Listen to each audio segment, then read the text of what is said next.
Yeah, we do it in public. Do you want in public, open the meeting? Open meeting, we do the flag salute in public and then. We are live. Okay. Good evening. On behalf of the members of the Planning Board and our professionals, I would like to welcome you to tonight's meeting of the Sparta Township Planning Board. This meeting is being held on May 21st, 2025, at the Sparta Township Municipal Building located at 65 Main Street, Sparta. Proceedings of the meeting are being live streamed on YouTube at www.youtube.com/@SpartaTWP. The time is 6:04 and this meeting is called to order. Please note that no new business will be conducted after 9:30 and the meeting will end at 10. Please stand and join the board as we proudly pledge our nation's flag. I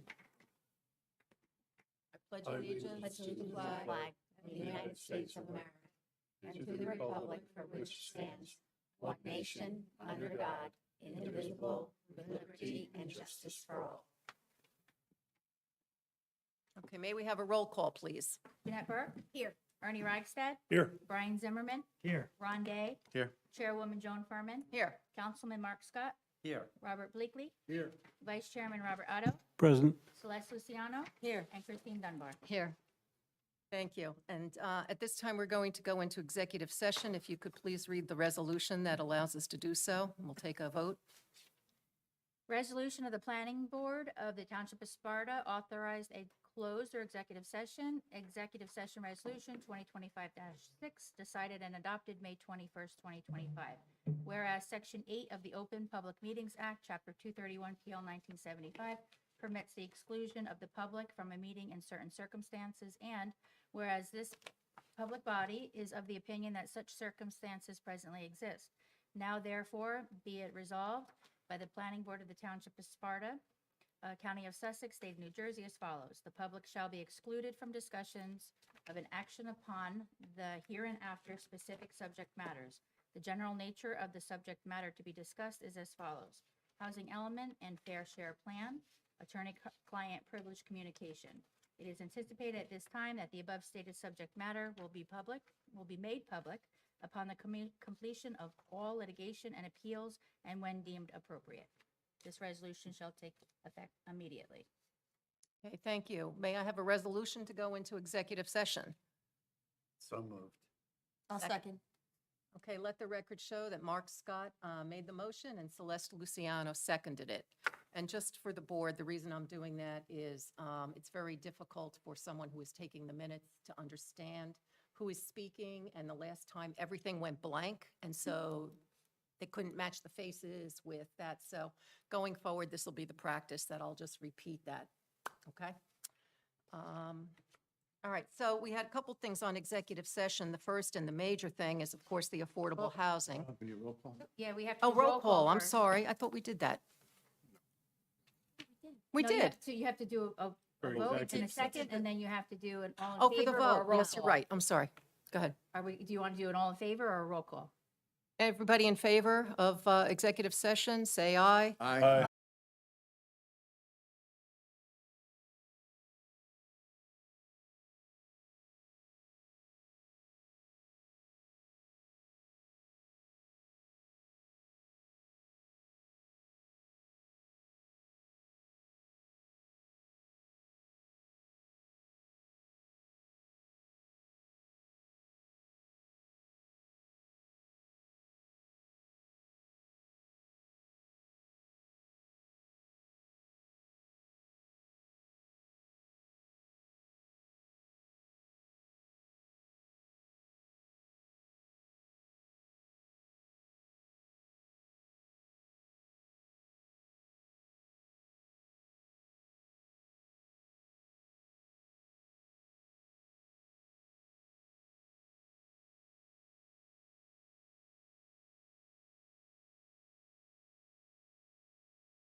We just had some things we needed to wind up. Place that's next door to a good support system, they'd probably be better off because they'd have neighbors we live at.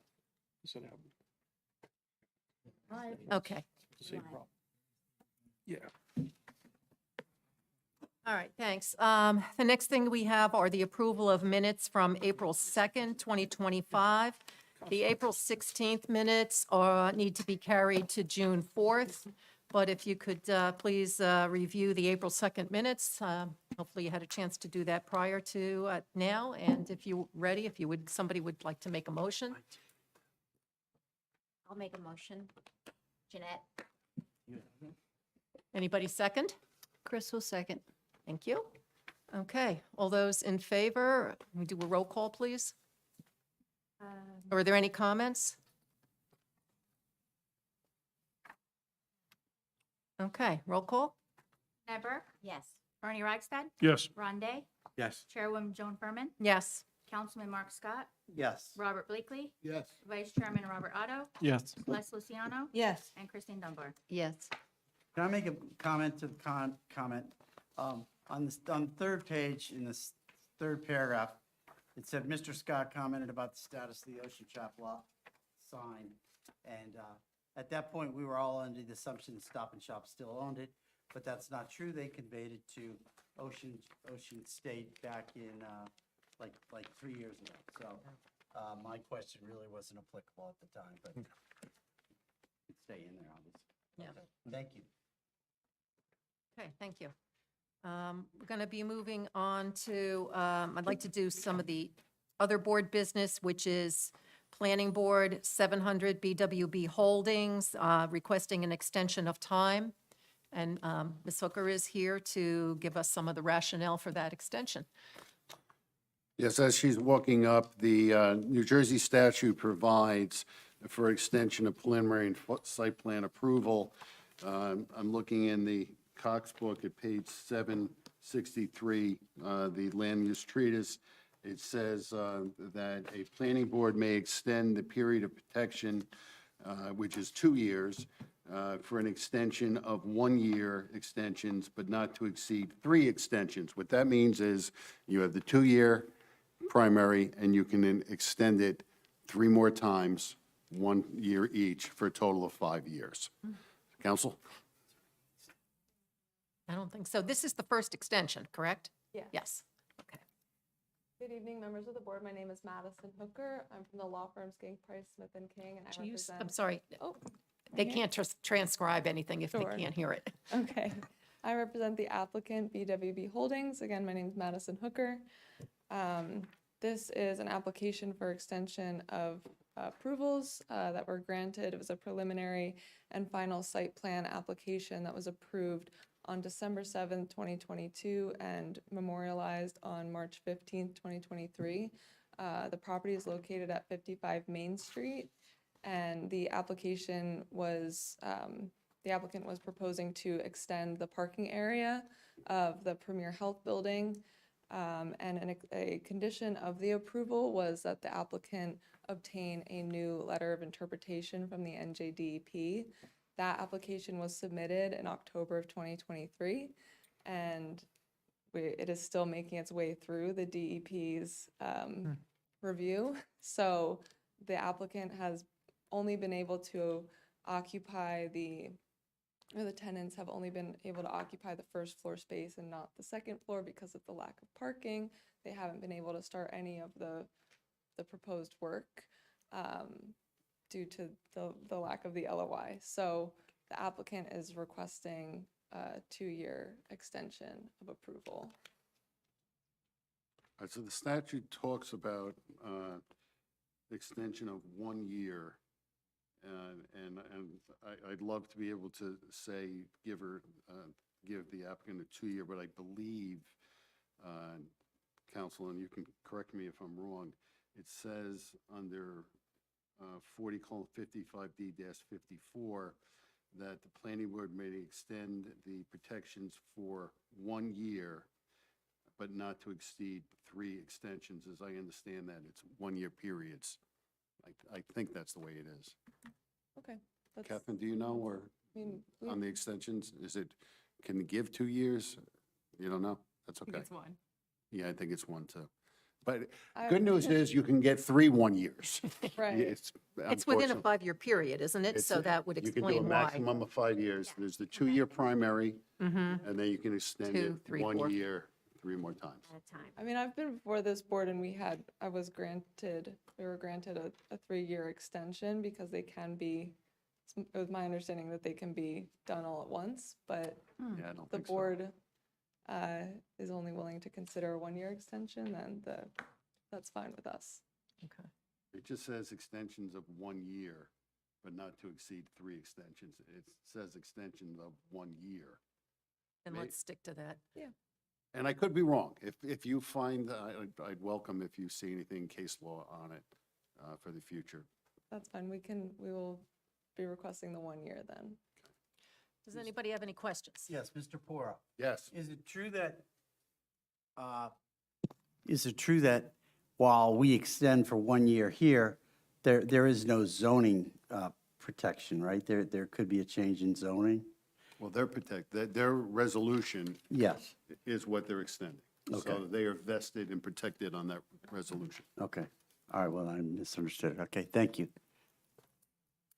So, Board, you have before you a request for extension. It's my understanding it has to be 1-year periods, and thereby the resolution of application number 70, which memorialized on March 15, 2023, would be extended for a period of 1 year. It has already the 2 years and 1 additional year. That would bring them to March 15, 2026. So I'll put together a simple resolution that reflects that. I just had one other question. The prior resolution had some additional things in there that were requested, like one of which was, would you consider a 3rd handicap spot? Has that been addressed in this time period? And the lighting, I think, was another thing. Not that I'm aware of. They haven't been able to even do any work because they haven't been able to get No, I know permits to that, do but was it anything. even, because I think at that point it was in transition and they were asking if the buyer would do that, the previous board was asking. So maybe that's something that you might still bring back and look at the original resolution and try to come back with an answer next year. Yes, definitely. We can come back with that. So you need someone to move that. Yeah. So would somebody like to, I'll make a motion that we extend planning board application 700 for a 1-year period. I'll second. No. Jeanette Burke. all right, Okay. Ron made the motion and Jeanette seconded. Mr. Porter, Yes. my company insures that property, and I've worked on that, so I should abstain from that. I'm saying, All right. Okay. something, you should really recuse yourself. And I'm going to ask you to step down off the dais for the vote. Sorry. That's good. And for the record, that's Ernie Reichstadt stepping down due to recusal. So an abstention is that you may have a conflict in that Ernie may have a pecuniary interest doing business. That's where the recusal comes in. So that's why he's stepping down. Thank you. Oh, continue. Waiting for him to leave. You can sit in that. Oh, Oh, that's- okay. So, Dory, would you do a roll call, please? Robert Blakely, Yes. Jeanette Burke, Yes. Ron Day, Yes. Celeste Luciano. Yes. Councilman Mark Scott, Yes. Brian Zimmerman, Yes. Christine Dunbar, Yes. Vice Chairman Robert Otto, Yes. and Chairwoman Joan Furman. Yes. All right, see you next year, Thank you. unless you're done. See you next year. Thank you. Bye-bye. All right, I'd like to return to the public portion of the agenda, the public hearing, and invite Planning Board's 25-730 Sussex County Charter School of Technology up to the table.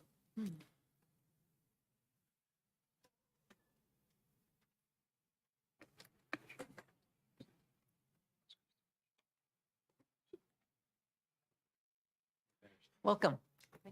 Thank you. Okay, when you're ready, if you'd please state your name and you'll get sworn in. Thank you. I'm Richard Valenti of the law firm of Morris, Downing and Sherrod in Newton.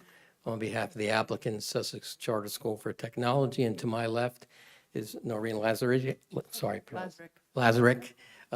on behalf of the charter school. Can you just spell your name for me, please? I have counsel. Oh, No, just Counsel- like Valentine, but stop at the letter I. Valenti. Great, thank you. Noreen Lazarick, Noreen Lazariuk,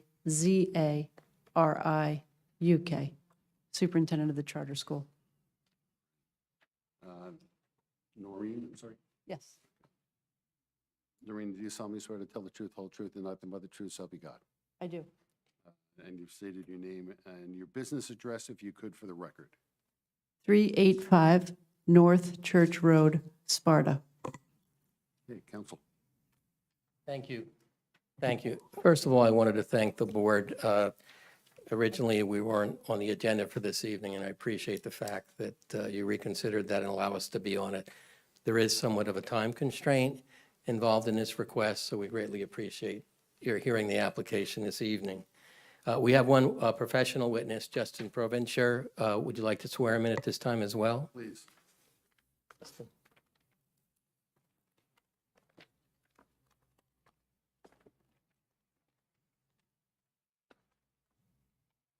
So do you solemnly swear to tell the truth, whole truth, and nothing but the truth, so help you God?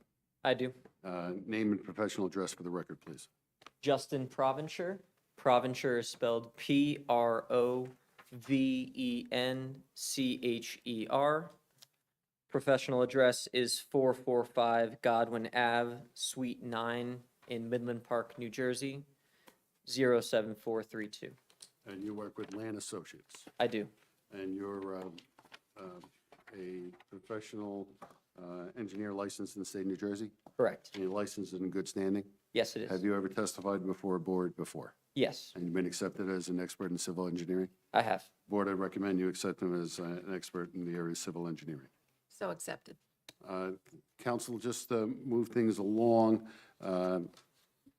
you are at the planning board, which is a good thing, so you're permitted use. Amen. And the board acknowledges you have the superintendent here. Have you had the opportunity to look at the engineering letter on the review of this application? If you can focus on that, that may be helpful. We will. Thank you. Will. Would the board like me to explain what the charter school is first? I know we were here back in 2016, but I suspect that different board composition at this point. So with the board's permission, we'll quickly run through testimony of Noreen about the charter school. May we be seated? Whatever you're comfortable. Yes, please. Noreen, where is the school located? 385 North Church Road, How close to that? That's on Route 94? correct. And how close to that is the Hardiston border? It's close, I don't know this.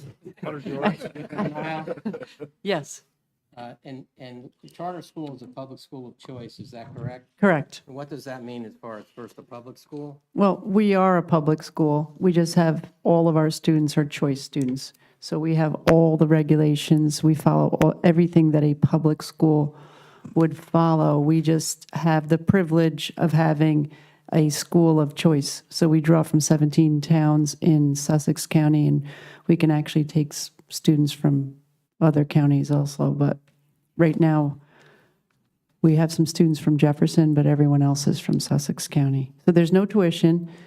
And the applications are not, they're basically first come, first served. Sparta residents have preference. And after that, it's first come, first served. There's no interviews or criteria for the applicants to the charter school. And is the school one of only 2 charter schools designated by New Jersey for rural areas? That's correct. There's 89 charter schools in New Jersey, and Sussex Charter and Ridgeon Valley in Blairstown are the only 2 rural charter schools. What grade levels are served by the school? We have 6th, 7th, and 8th grade. With respect to the proposed cafeteria addition, will there be any increase in the student population resulting from the cafeteria addition? No, Will there be any increase in the number of employees resulting from the cafeteria addition? no, Will there be any increase in the number of parents? no, Will there be any increase in the number of bus traffic at the school by virtue of the cafeteria addition. No. Let's talk about how the school currently serves lunch for its students. Where do the students have lunch now? Currently, we use our gymnasium for lunch. How does that limit the use of the gym during the school day? 50% of the school day, the gym is used for lunch because we have 3 lunches and we have a period to set up for lunch and a period to clean up after lunch. So it's approximately 50% of the day that we can't use the gymnasium for anything other than lunch. May I just interrupt for a minute, Mr. Valenti? Would you mind using the other microphone just so everything is picked up? Oh, absolutely. That'd be great. Okay, I'll stand there then. No, you can bring it over to you. Oh, okay.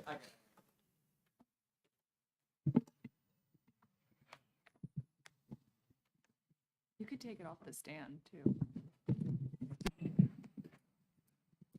That'd be helpful. Thank you. Thank you.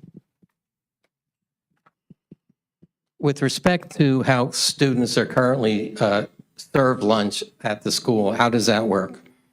We use the food service company that Sussex Votech uses. They deliver the lunches in boxes, and we just serve them right. Every student gets a little box that has their lunch in it. So it's a hot lunch, but it comes in an insulated truck. Well, it's a food truck, and then we have the lunch individual boxes are in insulated containers that roll into the gym.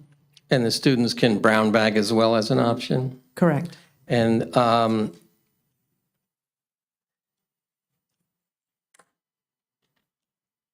is there any change proposed with respect to the cafeteria addition, with respect to serving lunch for the students? No, we would do it exactly the way we do it now. So the cafeteria addition will not have any food preparation in it? Is that correct? That's correct. No ovens in it? Correct. No bathrooms in it? Correct. No dishwashers in it? Correct. The only thing you're proposing as far as a facility with respect to plumbing or cooking is a slop sink, is that correct? Correct. And is that primarily for the custodians' use for cleaning the cafeteria? Yes. Would you describe for the board the benefits to the school of having this modular cafeteria on the site? The benefit would be that our gym classes would be reduced. The size of our gym classes will be reduced, and we'll have more flexibility with our schedule. So it's just going to enhance the educational capacity of the school. As far as your goals with respect to the delivery and installation and use of the cafeteria, what are your goals? Timing? We're going to serve the lunch the way we do now. No, in terms of installation of the delivery of the modular cafeteria itself, Well, we'd like to have it for next year. meaning the beginning of the school year? Correct, for September, yes. Those are the questions I had for Noreen with respect to the modular cafeteria. Mr. Preventure can then go on to the engineer items. However, if the board members or the members of the public have any questions, she can field those as well. Do our professionals have any questions? This witness? I personally do not. My question's going to be for the engineer. I just have some operational questions. Do you anticipate the cafeteria to be used outside of school hours? We could, it would be another space, but I don't, it's primarily for the lunches, but it would be an additional space if we had a club that wanted to maybe use the space for like an engineering club. They can do different things with the open space, or even a class that's meeting that's not during lunch that needs some space. Like, let's say they're, doing CO2 cars or airplanes or something. It's just an open space if it's raining that they could use. Got it. That So portion. not necessarily outside of the standard hours of the school day, though. Correct. Got it. Thank you. Just real quick, and you're authorized to speak on behalf of the applicant? You're the superintendent? Yes. And are you superintendent of any other schools besides this one? No. And as far as, if you would just pay attention to what's going to be asked of the engineer, it's customary that the board would say that have compliance with our board engineer's comments. So I'll ask you through your counsel that after you hear any conditions the board may put on, they're not going to be unreasonable, public health, safety issues, that you would acknowledge that on the record. So, thank you. Okay. Thank you, counsel. Do any other members of the board have questions? I just have one. You mentioned no ovens and other things. How about a microwave? No. Thank you. All right. Well, I guess hear from your next witness. Justin?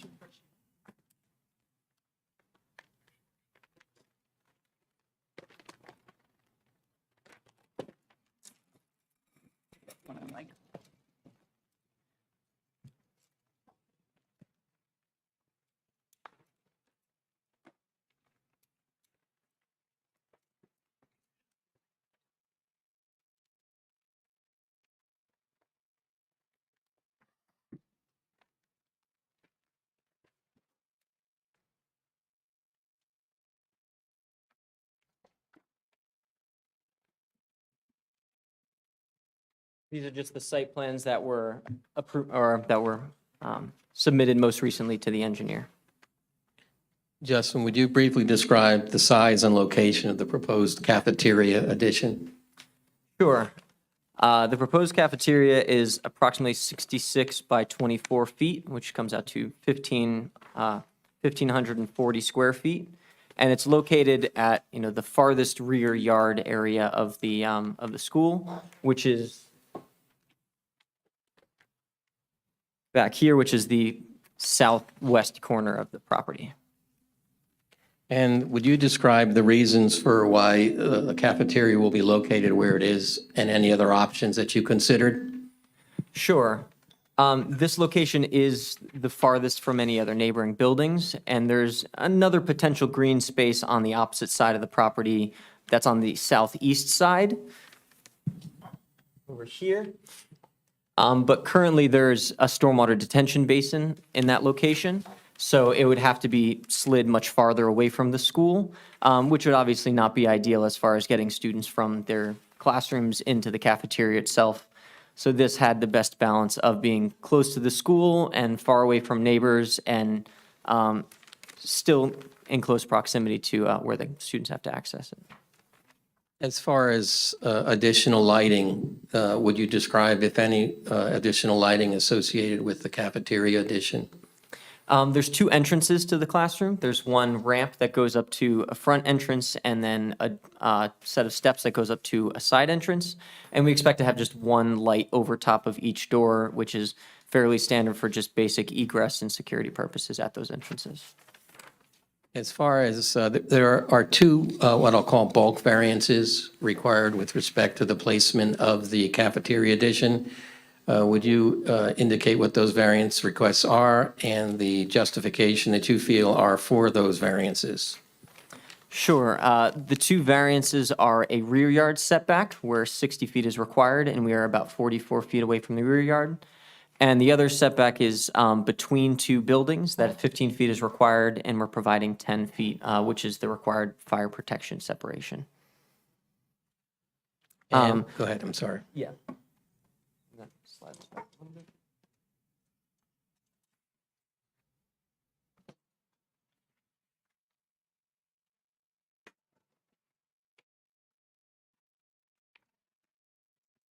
So I'll rotate the plan actually to show an aerial photograph of the surrounding area. This has not been submitted at all, so it could be Exhibit A1 if that seems necessary, as, again, just an aerial photo showing the surrounding area. Yeah, why don't we mark it as A2, and even though you submitted the plan, the last revision of January 21st, 2025, I'm going to mark your site plan as A1 and the aerial A2. Sounds good. If you can mark it A2 and put your initials on it with today's date, please. Just for clarity, did you submit a revised plan since January, just to? Yes, The May one? yes, the May revision. I am looking at one that is stamped May 13th, 2025. Thank you for the clarification. Yeah, the May 16th, 2025 is the date that we have on here. We have April 11, 2025 as the latest revision. Yes. Title block on mine says January 21st, but the revision says April 11th, 2025. Yes, the revision that I actually have here, I'm realizing we resubmitted to soil conservation, so we have to, since we're disturbing more than 5,000 square feet, we had to resubmit to soil conservation. They had very minor comments for us, so I made those updates, and then we printed that one out instead of the April 20. So or the April. one that the board and the engineer reviewed, which is fine, is the April 11th, Sure, 2025? Correct. And then you're saying the additional revisions were more because of other governmental filings of soil and the like? correct. Okay, Can I ask, just so I'm clear here, so the plans that you have on this board today, what's the date of those? May 16th. Okay, so that's exhibit number 1, May 16th. And what is different from the plans that we have in front of us that dated April 11th? Just changes for soil conservation. At every page or certain pages? Just the soil conservation page. C 8.01? Correct. Could you make sure we all get copies of those? Absolutely.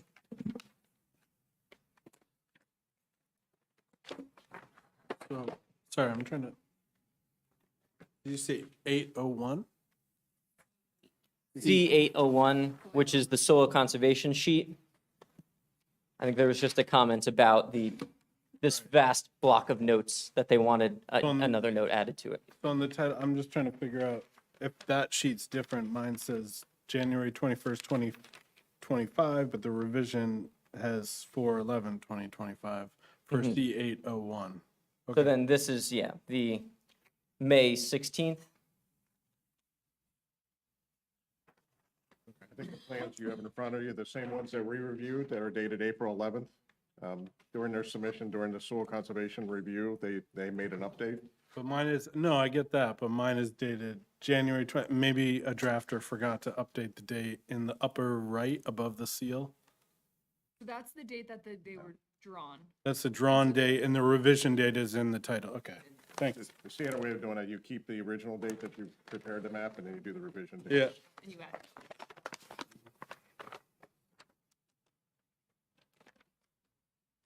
So the variances.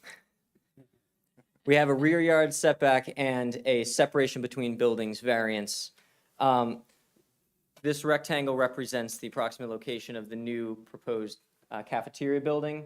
So the rear yard setback is this setback right between here that we currently have about 44 feet, which is 60 feet is required. And as you can see, behind this vast green space is the rear yard. And so we believe that this difference between the required and provided setback is to no detriment to any of the neighboring properties or community around there, and is much to the benefit of the school, which, as noted before, is a public school that is a benefit to the community in general, especially being one of only 2 for rural areas. The other variance is the separation between 2 buildings, and of course, we're about 10 feet away, and if we were to slide that 10 to be 15 instead of 10, we would be scooting closer to the rear yard and making that a larger variance. The grade also begins to drop off in that location, so from an engineering design standpoint, it is beneficial to have that 10 feet rather than 15. And again, we believe there's no detriment to any of the neighboring properties.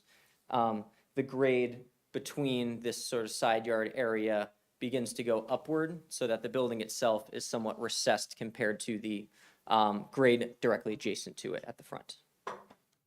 Did you mention that the building code has 10 feet, or? I'm Yeah, sorry. just basic architectural fire code. Fire code. Yeah, requiring that 2 buildings, they don't contain any volatile materials or anything along those lines, so it's a standard 10-foot separation requirement. Yeah, thank you.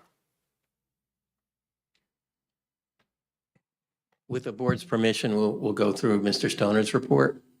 Justin would testify regarding that. Yeah, yes, please. So it looks like on page 1, he's just talking about what he reviewed. We look on page 2, is summarize the zoning comments, which you've already given testimony on. If we look to page 3 and 4, it's pretty self-confident. Corey, do you want to address your own report? You think? Yeah, that's fine. Thanks. I've done it different ways. We can do it that way. The report I did was dated May 2nd, 2025, which is my second memo. This is based on the updated plans as we all discussed, the April 11th, 2025 plans. As you stated, they went through, and I'm going to jump through to item number 4. It talks about the zoning comments and the variances that are being needed. Item number 5, regarding improvements, will include a construction of brick paver patio, utility connections, and minor site grading. Can you go through the actual construction activities that are going to occur in that area? Sorry, In Court, addition to the building? did you say May 2nd was the date of your report? April. My report? Yes. Yeah. May 2nd. Mine's March 28th. I saw that was sitting on the desk. All right. That's my initial report. Okay. I had a The revised. new one I know was posted online, but we don't have a physical copy of it here. It's basically the same report, except for the section, I modified the section where they address the one-side drainage Okay. issues. Stormwater, yeah. Yeah, and I had some completeness items in the first page, which they've addressed the checklist items. Other than the checklist items and the condition about the stormwater, it's essentially Same. Okay. the same report, Sorry. Thanks. essentially the same report. May I interrupt for a moment? I apologize. I think you have to make a completeness motion. We kind of, unless you may have done that already, deem the application complete. I know we've taken testimony. Perhaps you already voted to deem it complete? It's my understanding, based upon the representations of the applicant that provided to the land use, that the notices is within 200 feet and the filings are in compliance. So I have not personally reviewed every notice, but I believe you gave a certification I did. of your paralegal. But I'm referring to completeness of the application, checklist items and a complete. I see Corey has recommended it be deemed complete. Yes. But I don't know if this board typically then makes a motion to deem it complete. Typically, oh, you don't? Okay, I apologize. No, good question. David explained to me, by the time it gets to the board, it is considered It complete. was deemed complete. Yes, Thank in your you. last- Every board's different, but thank you. Council's correct. Some other boards will not even, will have a deemed complete hearing. So, good question. Thank you. So back to item number 5, if you can explain the brick paver patio, the utility connections. Sure. The grading, maybe a little bit more detail for the board, please. Absolutely. I'll flip to page 201, which is just the basic site plan.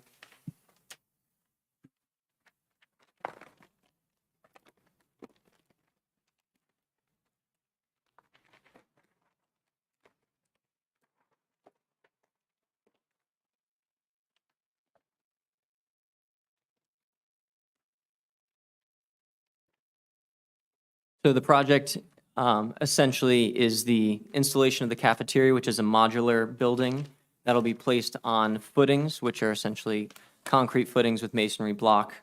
So those will be installed, then the modular building will be brought in and installed on top of those. There's also a paver patio that will be, I assume, standard concrete pavers. And we also have some grading associated with that, to sort of flatten out the area a little bit around and underneath the modular building, and to smooth out the patio a little bit, that we flatten the grade a little bit and then bring the grade down to meet existing. And we're also proposing a short row of stormwater chambers, which essentially collect the stormwater runoff from these improvements. And they're directed through some catch basins and piping into the chambers. The water goes into those chambers before it overflows to its current stormwater path, which is essentially away from the rear yard. So that's essentially the summary of the improvements. Again, the pavers, the classroom, and some grading associated with it. Oh, the utilities. There's 3 different utilities going to it. There's electrical, which is, all 3 utilities are coming from the building. There's electrical that we're making a connection, obviously for lights and things. And then there is water and sanitary, so there's water coming in from the school, which is just to allow one small sink so that they can clean up the cafeteria after the kids use it, and then a sanitary line that is connecting into our existing septic system, and so that just goes water in, septic water out, and electrical for the lights. And the flagpole that's there now will be temporarily taken out but put back after the classroom cafeteria is put in place? Correct. Should we move on to comment 6? Yeah, so comment 6 is about the existing structures that are sort of in between the driveway and the proposed classroom location, which is right about here, between the driveway here and the location here. And we expect that there'll be some vegetation and the flagpole that will have to be removed and replaced for the project. The school has every intention of bringing the area in front back to how it is now with vegetation and reinstalling the flagpole. But for the sake of bringing the modular classroom back, or the modular cafeteria back, they essentially will just have to remove and replace those. And that was the purpose of my comment number 6, is they're bringing this modular structure into the rear of the building. How they actually going to get it there? Because they have the flagpole, there's a well, you got your septic system, so great care is going to be taken to not disturb anything that's permanent in nature, but you will take down the flagpole in order to make that happen. Correct. Can you state how this occurs? Does it come in a flatbed? Is it a crane? How is this actually placed? It's typically brought in on wheels. I don't know the exact procedure, but that's typically how it's brought in, so that it's sort of balanced there to be placed onto the footings themselves. But the footings, I think, are installed after it is rolled into place, that you prepare the footings as much as you can to be sort of infilled with the underneath the classroom once it's brought in. So my understanding is it does not require some sort of large crane or heavy machinery to bring it in, just a vehicle to drive it, sort of like a pickup truck towing a boat or something along those lines, is to bring it into the site. And due to those reasons, that's why I'm a little concerned about everything that's in that area. Of course, the septic system for the building, the well, those are 2 items you can't move, but Sure. you'll take the proper precautions to protect them during construction. Yeah, with plywood or steel plates or whatever is necessary to sort of bridge those spaces to distribute loads that may be brought on by the truck dropping it off. Item number 7 in the report just talks about the fact that the cafeteria is not located very close to the parking areas. Is there any testimony regarding food deliveries and the actual delivery of foods and supplies to the new building? Are they going to be parking in a parking lot? Are they going to drive across the patio to get to those locations? So they would just pull, right now, they just pull up to the curb, and then the insulated containers are on wheels. So this would just pull up to the curb, and they would push the insulated containers on the sidewalk. The sidewalk does not have to be traffic loaded for vehicles? No, I don't want to bring the van back there, no. It's a van as opposed to a truck that delivers the food? Correct. Item number 8 has to do with utilities again. I believe there's a discussion on water and sewer. I believe that item's been addressed. Item number 9 has to do with the fact that the existing septic system, the addition of this cafeteria and all the construction near the septic system, I believe needs Sussex County Health Department approval. That'd be if this board decides to approve this application, be a condition of approval. We understand. Yeah, I spoke with the Sussex County Department of Health yesterday and a little bit today, and explained the situation, that they obviously want me to resubmit an update that expresses the septic impact, but they essentially agree from the description that it is students that are currently in the school being brought to a separate room for specific use of the gym, and the gym that was previously cleaned, and now the cafeteria that'll be cleaned instead, that it should not have any impact on the septic system and should not require any sort of design or extra tank or anything along those lines, that it's the same number of students and impact the septic system. So again, they obviously asked for proof of that. That will update the plans and provide that information to them. But as from our initial discussion, they don't expect that any sort of modifications are required.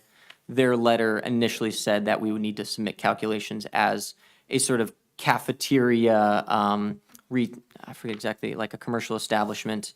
But after our discussions, they said that they did not expect that to be necessary. That's just a slop sink? Yes, yeah. That single input to the, okay. Correct, and the health department did request information on that, so in our update to them, we'll certainly note that it is a standard faucet into a standard slop sink, and there's not much more function than that, so. Comment number 10 had it regarding the increase in impervious coverage on the property. It's by approximately 4,000 square feet. It is not considered a major project according to our stormwater control ordinances, but we do have a section of the code that requires anything over 500 square feet to include means of addressing stormwater management. It's mostly for smaller design storms, and the new set of plans, the April 11th plans, did include that discharge. Basically they gathered the stormwater that runs across the brick paver island area, and they collected that and put it into those drains. I'm satisfied that they have addressed the stormwater according to section 18-5.3C. My only comment regarding that is item number 11. I'm not, maybe the applicant can tell us a little bit about the agreement between properties, because the impervious coverage increases on lot 19, but the chamber is going to be on a lot 11. How, typically, if you're going to go on another property, we'll be looking for some kind of drainage easement, unless you have some other agreements in place or deeds in place about the shared uses of the two lots. Maybe you can discuss that. Yes, we absolutely will provide an easement that clarifies that the drainage from that lot will be permitted to be put onto the other lot. We'll provide a drainage easement acceptable to Mr. Stoner as well as Mr. Porro. Thank you. Item number 12 had to deal with landscaping. There's landscaping on the north and east side of the new building, but there's no listing of plants or what is proposed. Can you talk about that? Yeah, we anticipate putting similar plantings to the rest of the site, that they currently have some landscaping around their existing buildings, and we intend to mirror those existing plantings. We just have to go out to the site to identify what was planted in those locations. But we have no issues providing an updated plan that calls out the specifics of those plantings. Is the purpose of those plants to screen the underneath of the portion of this A little bit, yeah. building, or- Yeah, we know that we technically need a rear yard setback, so we figured a couple plants over there could only help. And of course, to put plantings around those locations for the students who may be sitting outside there, so. Number 13 is regarding lighting. I believe you've made some kind of reference to very minimal lighting. Can you comment on that again? What lights will be proposed? Sure, just a single light above each of the entrances to the building. There's one for the front entrance here, we'll call it the front entrance, the east entrance, and then one for the side entrance that has steps up to it. And again, that's just a typical light for egress and security purposes. Item number 14 would be regarding the request for a as-built survey. As a condition of any CO, since typically the larger property might not be as concerned, but you're getting a specific variance for setbacks. I think it's important that we have a as-built at the end of the project. Sure thing. That's a good condition. And then number 15 just had to do outside agency approvals. You'll need Upper Delaware Soil Conservation, Sparta Construction, Fire Subcode Official, and Susquehanna Health Department. Understood. That concludes my comment. Thank you. Lindsay? My only question is regarding the outdoor seating area. How many do you anticipate putting chairs, tables, benches? How many do you anticipate putting out there? Sure. Do you want to? We have picnic tables there now and some benches, and we're just going to redistribute them. Got it. Thank you. No increase in number. Well, we always like to have more picnic benches, but no. Council, just real quick, again, the superintendent, you've had the opportunity to hear the testimony of the planner and of our board engineer.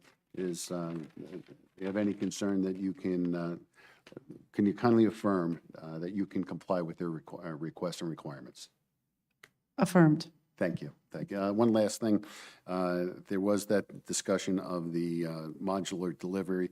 Council, if you could just advise the police traffic when it's being delivered, if possible. I'll put that in the resolution as a anticipated delivery date, just to advise the police. Whether they take any action or not, that's fine.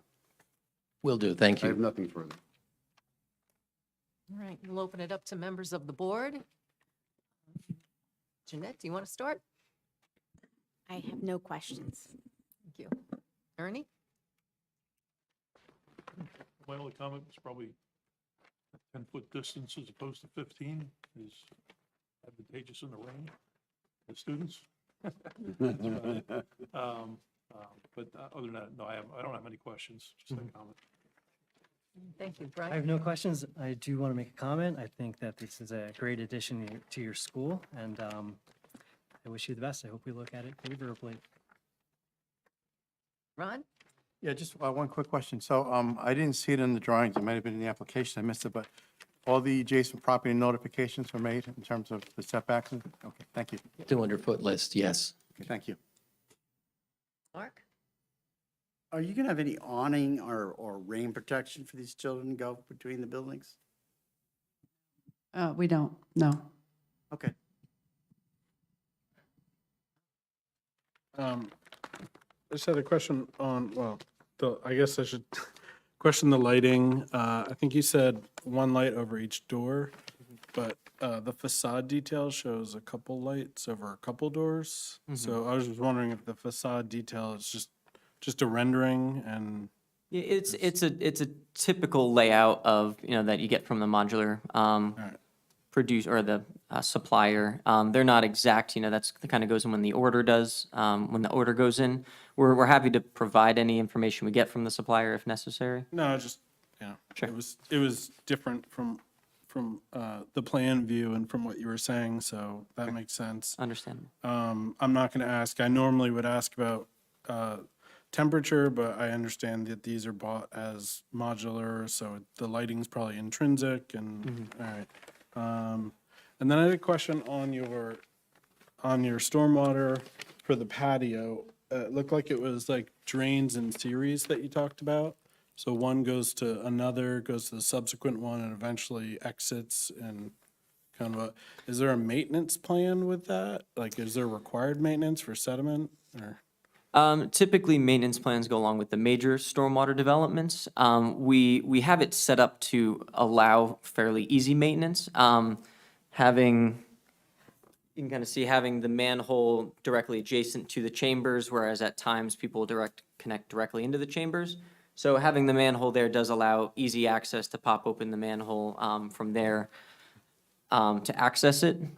So that's at least how the maintenance is planned for it. I don't know if there's a requirement for a specific maintenance plan being Corey, recorded. yeah, I mean, like, once construction's done, it's not like there's gonna be.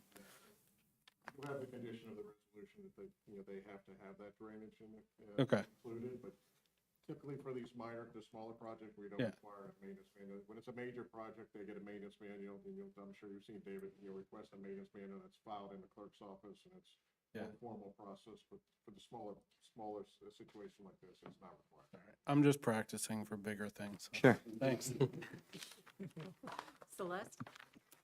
Just one quick item of note. You had said that for landscaping, you were going to be looking to, it was going to be similar to existing plantings. The only thing that I would say is that if your existing plantings are not native, if you could potentially look toward more native plantings. Sure thing. They're also low maintenance, so people tend to prefer those anyways. But yes, of course. Steve? No, it's okay. We have a butterfly, we have like a butterfly garden there, and we have some milkweed and things, so we'll just do more of that. We like that. Yeah, this will be great when it's done. What is there now in this area? Nothing. There's soil conceivably. Grass. I have a photo of the area if you want to see. Okay, there's grass. Thank you. I'd like to see that. Sure. That would be great.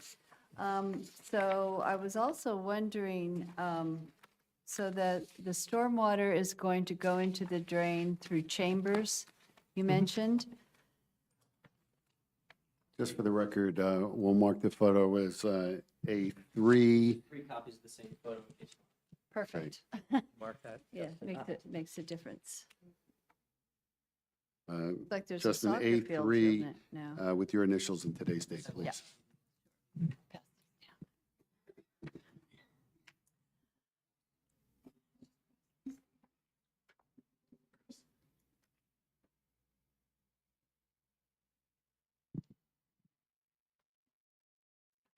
Beautiful, thank you. Grass. It's grass, okay. Onward. So the stormwater's going into the chambers, right? So where is it all in general? I'm sure our engineer could answer this for us as well as you. Where is it going, all of the stormwater from this property? All of it? Well, I'm assuming it's all going channeled together and going out of the outflow area. So for this specific project, it'll go to this manhole here into this set of chambers. During a typical storm, that will fill up, and it'll, through the timeline of the storm and after the storm, it'll infiltrate into the ground. If there's a large enough storm that it fills up, it'll essentially bubble out. They call them a bubbler type system, where it just bubbles out of the system and continues flowing down to the large green space that the aerial showed. In general, the stormwater on the site, there's 3 different parts of the system from the initial development, which Land Associates did back in 2009. There is 2 sets of chambers underneath the parking lot, and then there's an infiltration basin. So one is, I believe, over here. We do have the old plans on file if another copy of that is necessary. But there's 2 different sections of a lot of chambers underneath there. And that goes to an infiltration basin.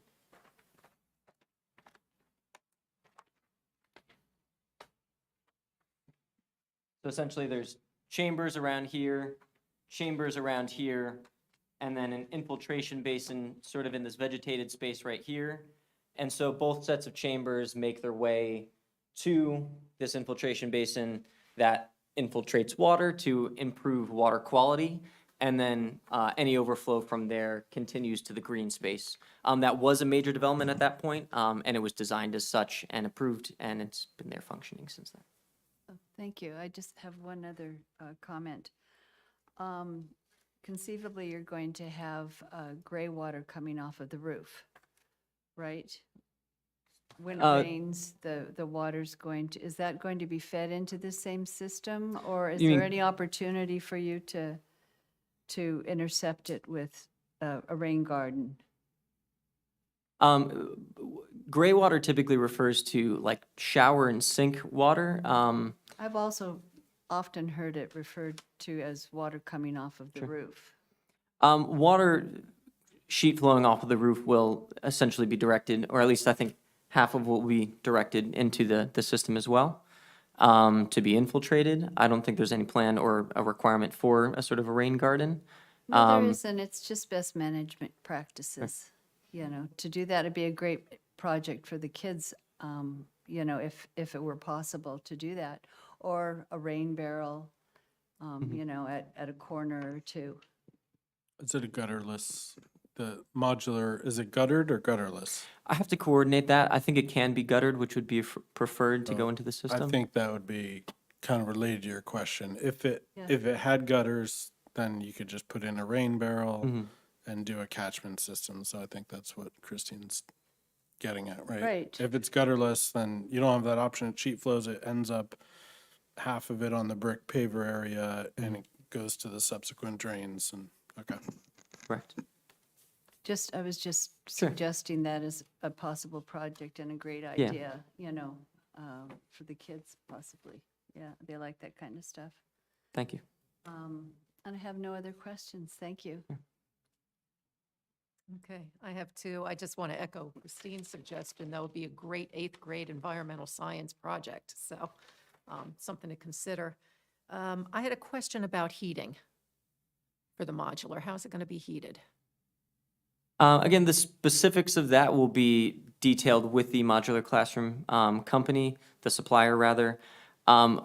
Typically, they are like sort of a ductless heating system. If you've ever seen those with the sort of small HVAC units, with the units in there that do both heat pumping and removal for air conditioning. That is typical what we've seen in these classrooms. Though I don't know if you've had any coordination with them for that so far. Yeah, I'm not sure. Currently, we have electric and we have propane, but I'm assuming it would be electrical. Yeah, I was wondering about propane, so. No, yeah, much easier to do a ductless system for a heat pump or something along those lines. But the specifics of that, we could follow up with. I'm sure it'll be part of the, building permit application. But So will it be wall hung then on the modular system? I would Probably. expect so. Yes. Yeah. Okay. And the other question is, you mentioned there would not be an overhang, but what about really terrible inclement weather, thunder, lightning, and all of the kids going out in it? Is there a reason there can't be an overhang? Well, we did add overhangs to the other buildings, but we were not allowed to connect them because of the fire code. But what we do, if it's really heavy rain, we hold the students, we just hold the bells. Jim? Yeah, like that happens now. They like getting wet, but, see. Well, yeah. Okay.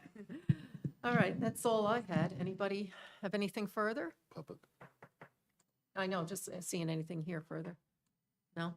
Okay, members of the public, would anybody like to comment? Okay. Could we give the microphone back to, Oh, sorry. just 1 second? Sir, are you giving testimony or just a statement? I see it. We're probably going to be all Sir, your name and just what town you live in? right. Hi, William Wilms. Live in Sparta. And Mr. Wells, are you, Mr. Wells, I don't have to swear you in if you're just making a statement. If you're giving testimony, I have to swear you in. Are you giving factual testimony? No, Okay, go ahead and make your statement, that I please. know. I'm basically okay with this whole thing going in. I live at 389, so I'm right there, and most of you have asked a lot of the questions that I had. So, I guess some of the biggest things, I'm okay with it. And I know you need it, because I know the kids have all been in the gym for all these years, so. It's good there's no cooking gonna go on there. This whole septic thing is, this isn't gonna bother me, but it will, for you folks but it's good. There's no ovens, there's no, dishwashing. Because introducing all that stuff, food and beverage places already know, the heavy fats and oils. You want to introduce it to the septic system, it will cause a problem. The only thing I have on the septic is the proximity to the building.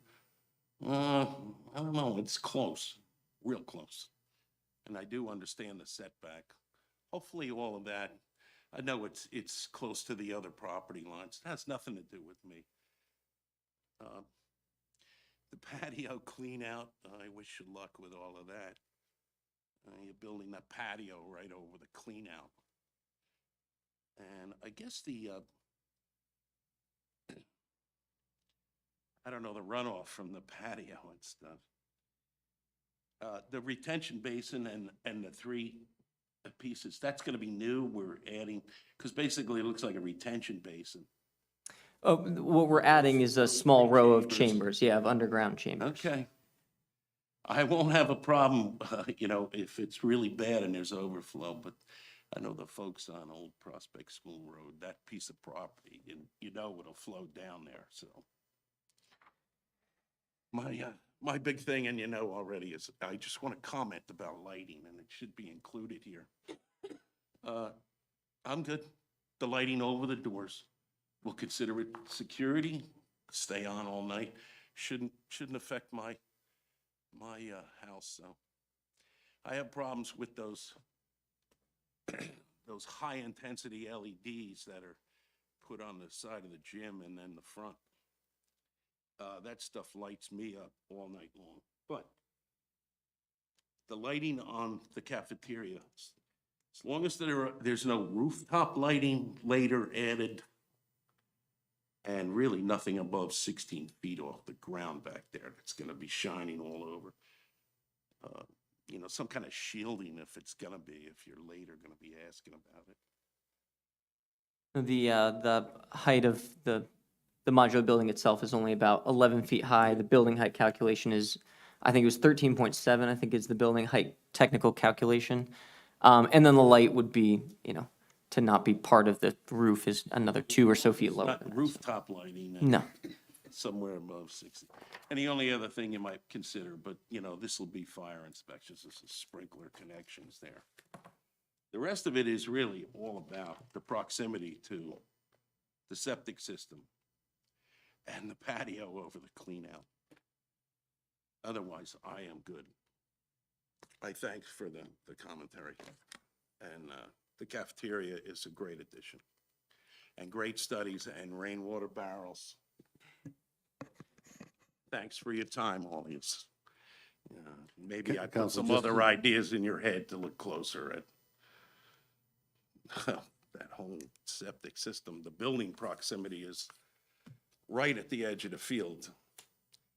If it was me, I wouldn't be allowed to do any of that, but We are maintaining the folks to state work required that out. separations for the septic between the building and the septic system itself. okay, Thank you. thank you. Can I, Is there anybody else from the public who wishes to speak?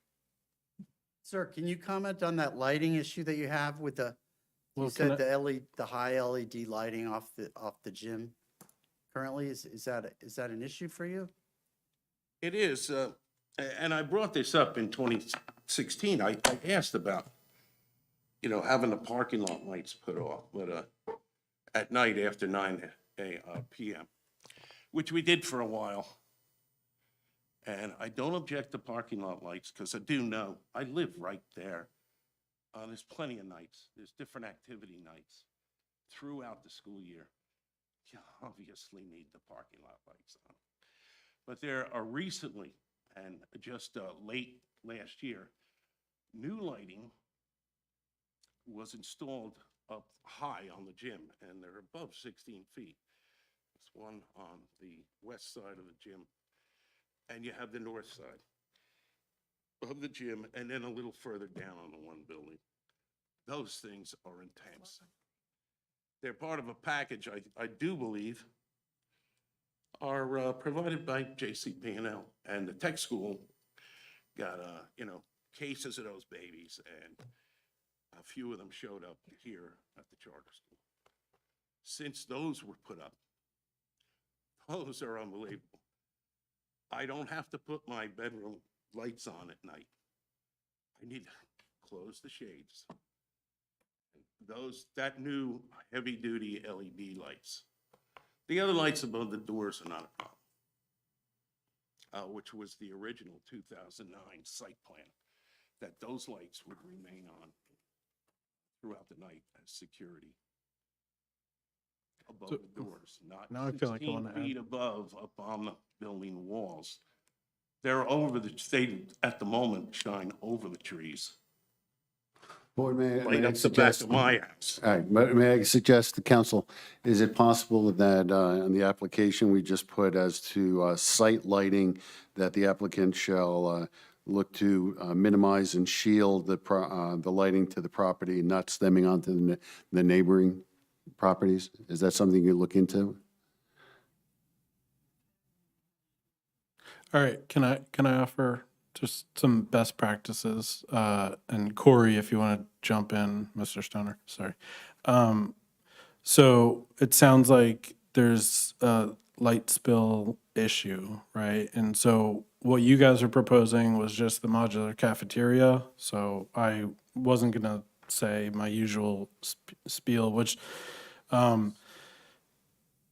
there's an opportunity to curtail some of that, and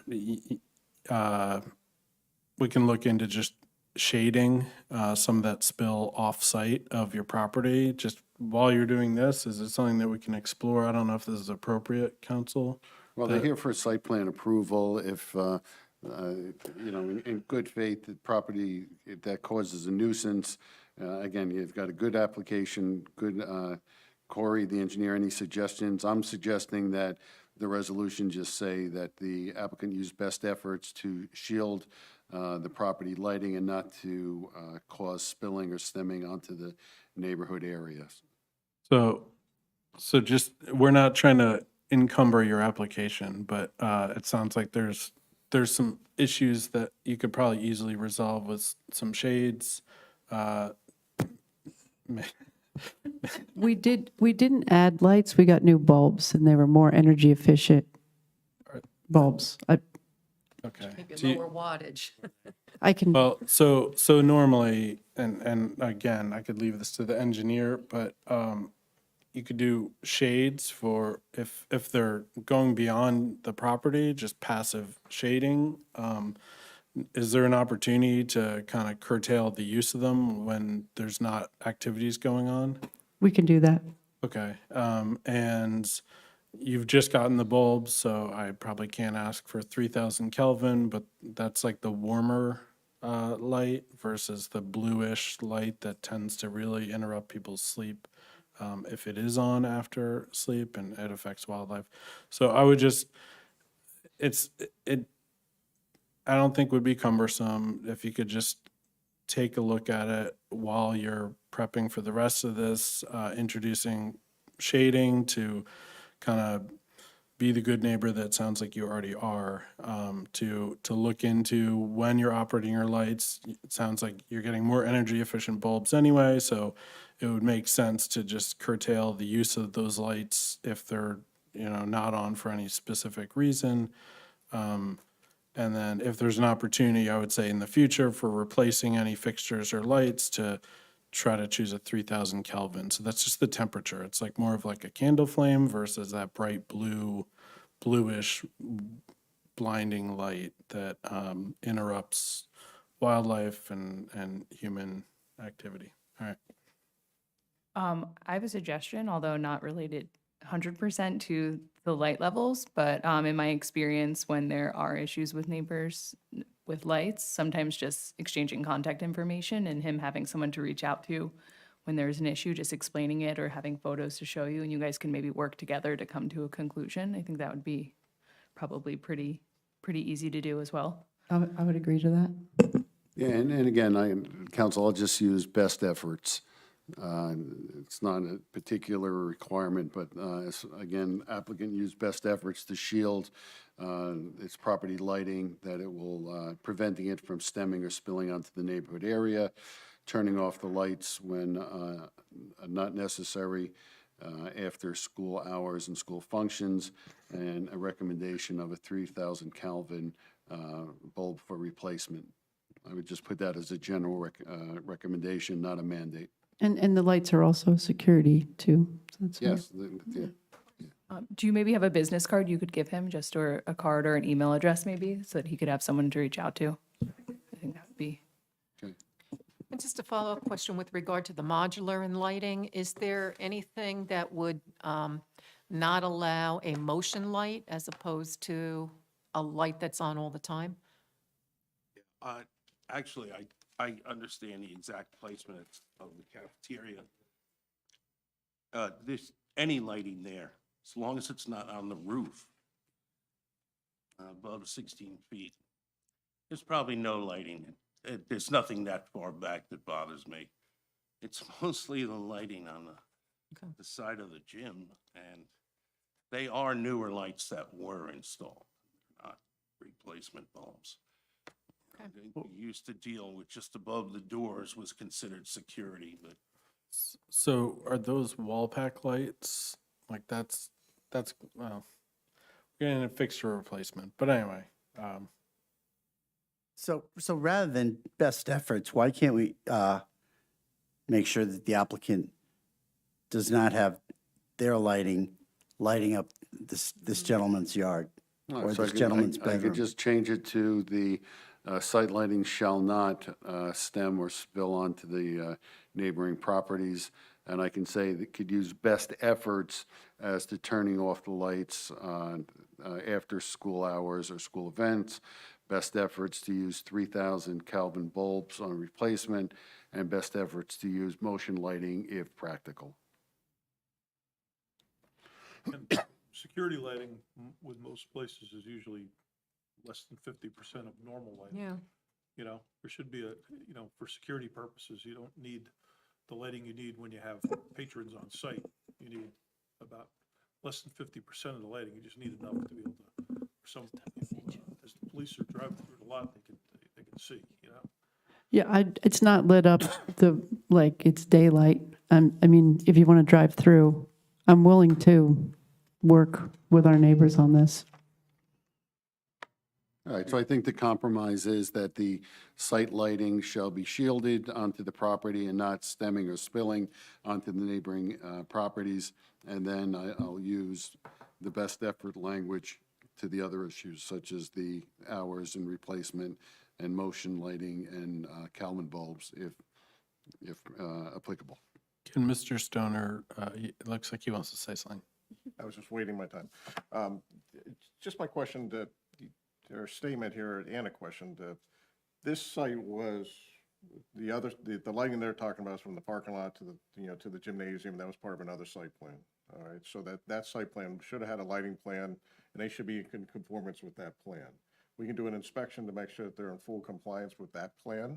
And if they're, and then, assure that they're in compliance with that plan, and also possibly address this new light that might be on the higher gymnasium, whether or not that's changed to a light with a shield or something of that nature.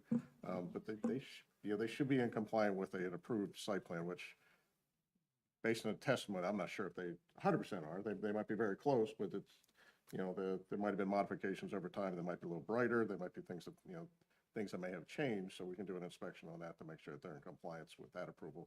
Because my problem with this, we're talking about this all that lighting in this application, and we have no information on that. So it sounds like we're just adding to council's best practices. We're going to ask that the engineer do a site visit and just apply best practices, take a look and see what's set I up. think I'd like to do a resolution compliance of what they already have approved. And then if there's issue with the gymnasium light as the main light item that's concerned. Yep. And that the applicant work with their office to address that issue. We have the lighting plan that was approved back from 2009 or so, which does show lights on the gymnasium. But again, if there's a bulb issue now that brings it out of resolution compliance, that can be addressed to, like Mr. Stoner said, to bring it back to resolution compliance to what was approved. Thanks. Okay, thank you. Thank you. Any other members of the public? All right, are we ready to prepare a motion? Yes, you have before you a application of PB Planning Board number 25-730, Sussex County Charter School of Technology, 383-385 North Church Road, Block 15002, lots 11 and 19 in the C-1H zone. You had before you the applicant superintendent as witness as to the operation, that there be no ovens or stove, and the limitations on the building itself, and the installation of the clean-out sink purposes. Also, you heard testimony from the applicant, from their engineer, as to the site plan and the operation, especially with drainage and the like. We have exhibits. A1 is the site plan, A2 is the aerial, and A3 is the photo of the current grassed area. There was discussion from the public as to concerns as to lighting, drainage, and the like. Also, the applicant had agreed and acknowledged the issues raised by the board engineer and board planner for satisfaction. I specifically noted that the construction will be pursuant to the plans and testimony. The police will be advised, the Traffic Bureau, as the anticipated delivery of the modular home. There will be a drainage easement provided to the board engineer and board attorney as to the interplay between lots 11 and 19.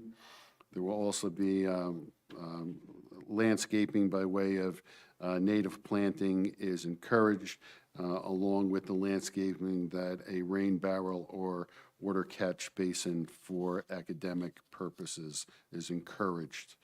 As far as lighting on the site, we talked about lighting shall be shielded or limited to the property and not stemming or spilling onto the neighboring area.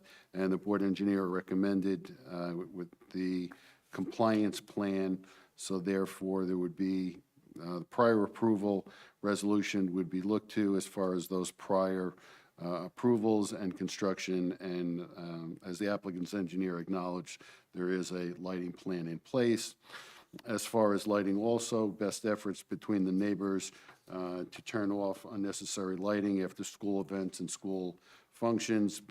Best efforts, I would just also add, as to 3,000 Calvage bulbs on replacement, motion lighting if appropriate, and again, we already talked about the prior approval. Those are the conditions that I have written down. Again, here for site plan with 2 variances. The 2 variances are the rear yard setback required 60 feet. They're proposing 44. And the distance between the 2 buildings, 15 is required. 10 is proposed, which complies with fire subcode. I have nothing further. Okay, with that, would somebody make a motion? I, Celeste Luciano, will make a motion to approve the application as read by Mr. Kenporo. Thank you. Second? Make one request. Oh. We are actually hoping to get preliminary and final site plan so that we can provide an as-built instead of actually coming back before the board once the classroom is installed. That's a good idea, Council. And to clarify the preliminary and final, and we will accept the board engineer in his plan did ask for a final site plan, even though I didn't specifically sound out that was in the requirements that the board engineer had that we placed on the record. Thank you. Thank you. Amend your So I motion. amend my motion to approve the application as read and amended by Mr. Kenporo. Thank you. Second, Jeanette Burke. Thank you. Roll call, please. Robert Blakely. Yes. Jeanette Burke. Yes. Ron Day. Yes. Celeste Luciano. Yes. Ernie Reichstad. Yes. Councilman Mark Scott. Yes. Brian Zimmerman. Yes. Vice Chairman Robert Otto. Yes. And Chairwoman Joan Furman. Yes. Thank you very much. And I apologize, but one more request. We ask that we can waive the requirement of a written resolution so that we can apply for building permits. Again, our goal, it may not be realistic, we'll see, but our goal is to have the cafeteria up and running before students, which I think this year is September 1st. Board, that's not an uncommon request. Council, you acknowledge that you're proceeding at your own risk and recognizing that if the unlikely event that someone was to file an appeal, again, you're proceeding at your own risk. We do confirm that we understand that it is at our own risk. And we do all in favor, say aye. Aye. Aye. Anybody opposed? Thank you for your time and attention. Thank you. Thank you. Nice presentation. Good luck. Thank you. Thank you. Thank you.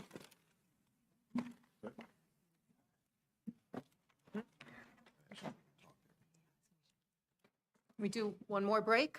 Yes. Okay, 5-minute break, please.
Okay. We are going to continue with some of our other board business. On the agenda, you can see that we have some suggested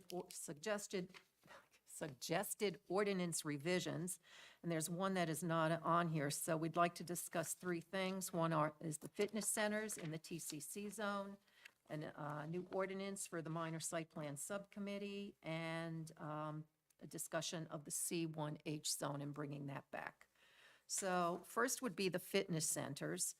We did discuss this at our last meeting, at good length, and there was a consensus of the group that it be added to the TCC zone.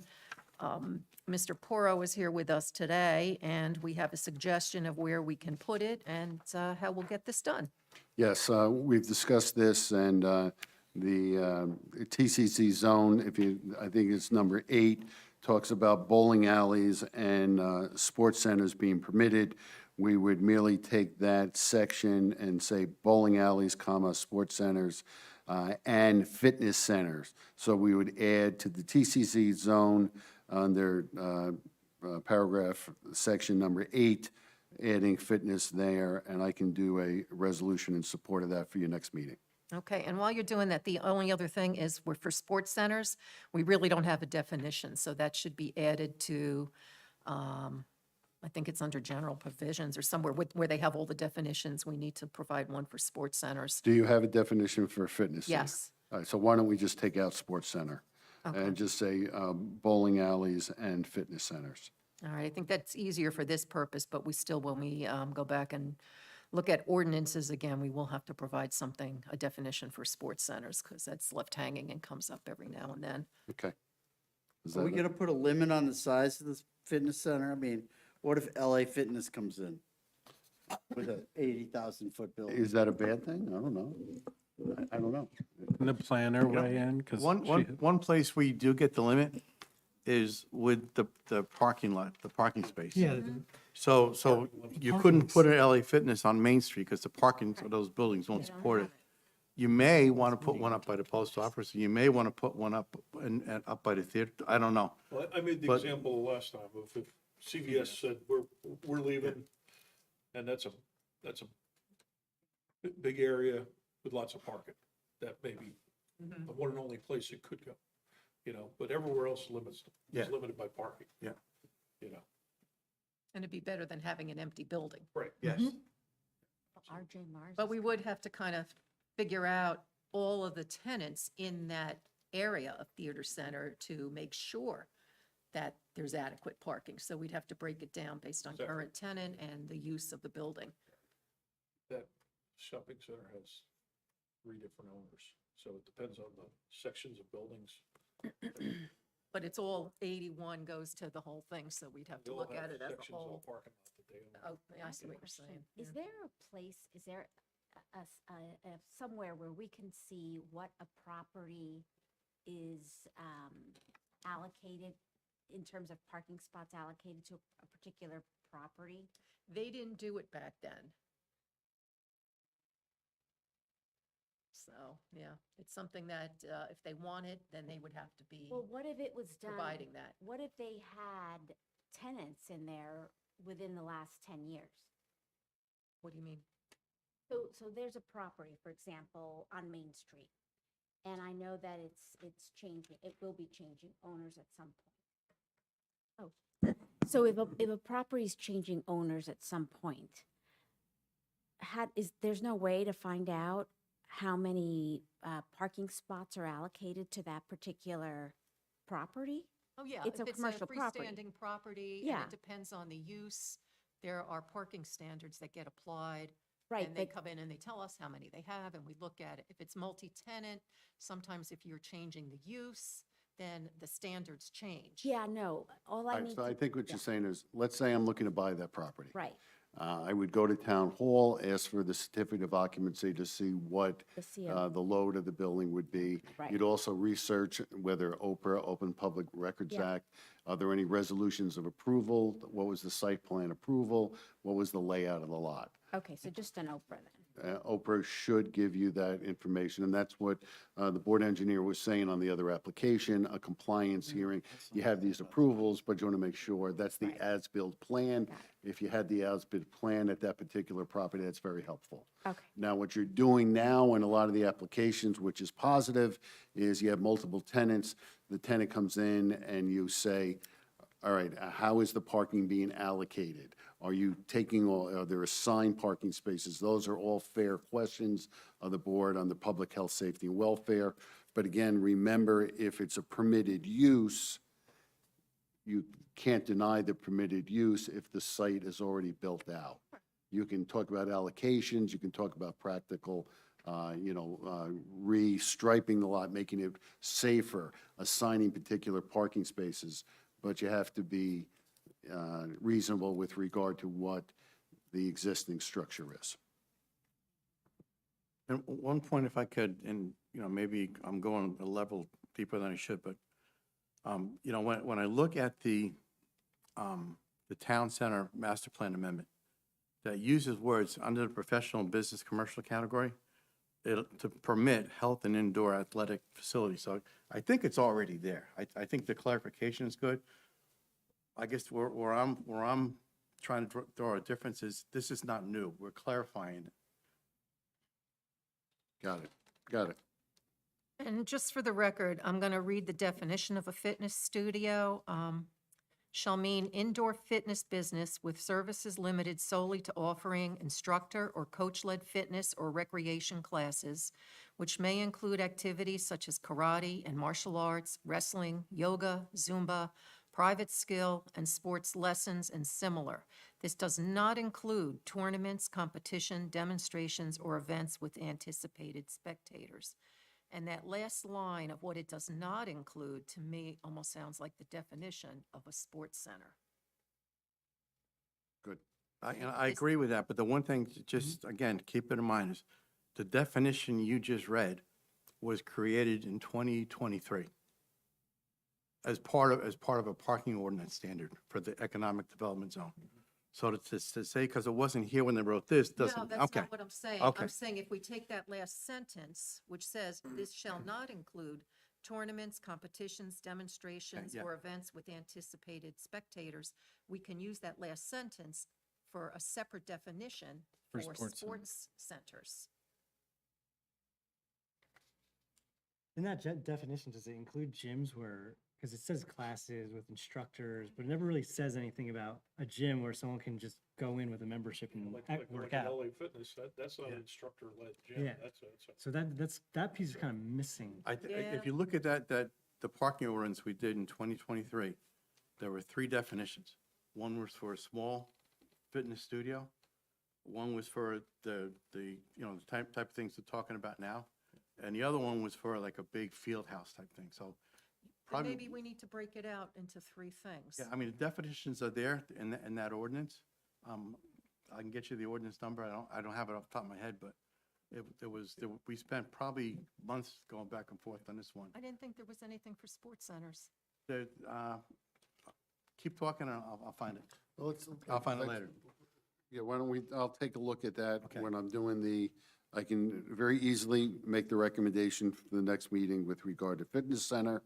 And then if, Ron, you could circulate that ordinance, we can take a look at that also. Okay. Okay. And then what Brian is saying about breaking it up maybe into 3 different things. Just so Well, it I makes, just said, just off the top of my head, it says instructor led. it does. But it never says anything about, well, if I have a gym membership, I can just walk in and work out on my own. So just trying to make that like a little more broad and not Well, so would narrow. that be health club, broad range of facilities and services That's for a health club? promotion and Health club, maintenance? okay, and yeah. For the health Alright. and well-being of people, Yeah. blah, blah, blah, who may be offered membership or subscription-based. It's there under health club. Okay, there you go. Okay, Then it so we do works. have that. Yeah, I just So want to make it sure would that's just there. be sports center that's missing. So I have an issue with this not having a size limit on it. I mean, are we talking about, are we making Sparta into Wayne, New Jersey, or are we going to keep it a village? Are we going to allow Planet Fitness? Are we going to allow LA Fitness? Are we going to allow these behemoth gyms in here? Okay, so they fit in the CVS. But do the sins of the past have to continue on with the next gym? I mean, or the next use of that building? Why can't it be a building that's, you know, a gym that's the size of Black Bear Fitness or something that's, you know, 8,000 feet, 10,000 feet, whatever it is, even like that? Why do we have to make our village into Totowa?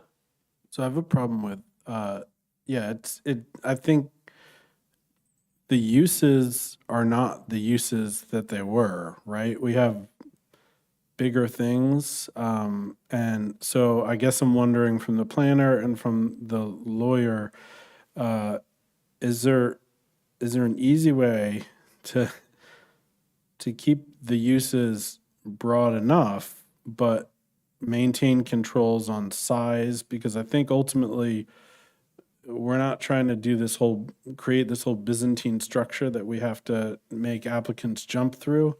We're not trying to shut out businesses.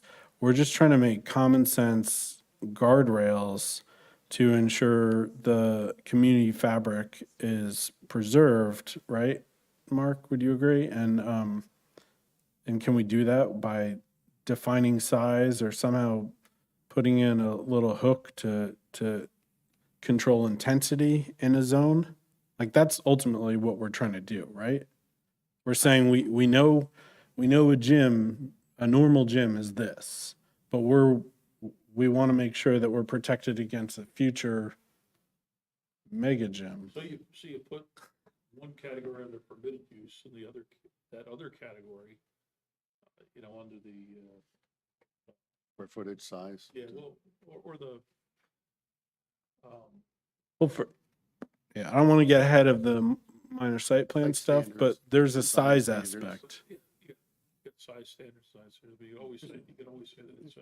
You could just put fitness centers not to exceed X amount of square feet. Yeah. Yeah. Okay. Intensity. Yeah, for right. the permitted Thank you. use, fitness centers not to exceed 10,000 square feet, 1,000 or we square can look feet. at what that Sports centers threshold, not we, to exceed. we can look at whatever that threshold is, where it goes into a larger footprint. But then, should that be limited just to the sports center, or should we just say in this zone? You know, and you can still condition it to allow someone to come in that says, you know, I've got the CVS that's open and I want to put this in and I have the parking for it. That's where I They was would just getting have to at. get a Yeah. variance then. Instead of a permitted use, have a conditional use. Additional use for And then sports we get to centers. decide whether it's Yeah. too big, or doesn't conform. And it's a conditional use. There's a lot of conditions on it. But you'd have to give some kind of square footage, so you allow Right. the yoga and the Pilates and all that to come in. Yeah, and my concern would be a bowling alley, maybe X square feet versus the fitness center versus, so the task that I can do very easily is the resolution suggesting that section number 8, bowling alleys, fitness center, let's say indoor commercial recreation, not to exceed X square feet. But again, the bowling alley, I think, would be your challenge. I think that takes the most. But that's grandfathered, right? That's already. Well, I'm putting it in that section, though. Couldn't you don't put them wanna all make as them separate bullet non-conforming. points? Yeah. So like LA Fitness, Crunch, right? They all, those kinds of franchises have a threshold of how big the footprint and the space needs to be. Where like a smaller boutique fitness, it's like 2,500 square feet. You need to have that much square footage. So I think maybe looking at trying to figure out what that threshold is and then saying not to exceed 2,500 square feet, or because then it'll fall in. Because I think this all kind of started over at Pilates studios, right? And those are typically going to be boutique fitness. So instead of just saying boutique fitness, because that term could probably change over time, fitness centers not to exceed 3,000 square feet or something of that nature.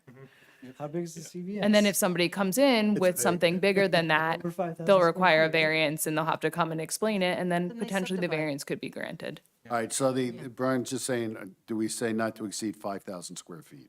5,000 square feet is Perfect, pretty big. yeah. That's the size of my warehouse. It's like, You could put a fitness center there now. Yeah, are Yeah. you trying to, Are do you you have a trying- vested interest in turning your warehouse into a fitness center? no, but it was A proposed huge- to me once. Pilates studio. All right, gang, so I'm going to come up with some language for that TCZ zone. incorporating the fitness center. And as of now, I'm going to put not to exceed 5,000 square feet, but if it gets to the next meeting, if there's a sentiment to change that, we can do it at that time, if that's okay. Okay. Mr. Porter, Thank you. one more thing if I could. So the parking standard for these type of things, typically retail is like one space for every 200 square feet. For these, it's one space for every 100 square feet at least area. So it's double, it's, half of it, twice the amount of what you get for normal retail. And that's in the parking ordinance. We just got to tie it to the 1853 standard. So the parking, it's in the TCC zone parking. No, it's an 1853 under the parking standard. You'll see. 5.3. It could be like not to exceed 5,000 square feet and in compliance with, and then refer to Yes. the parking ordinance. All right, very good. Thank you. I can do that. One more thing, and Ron, this might be what you were talking about. There's a definition here for indoor commercial recreation, which is sports center.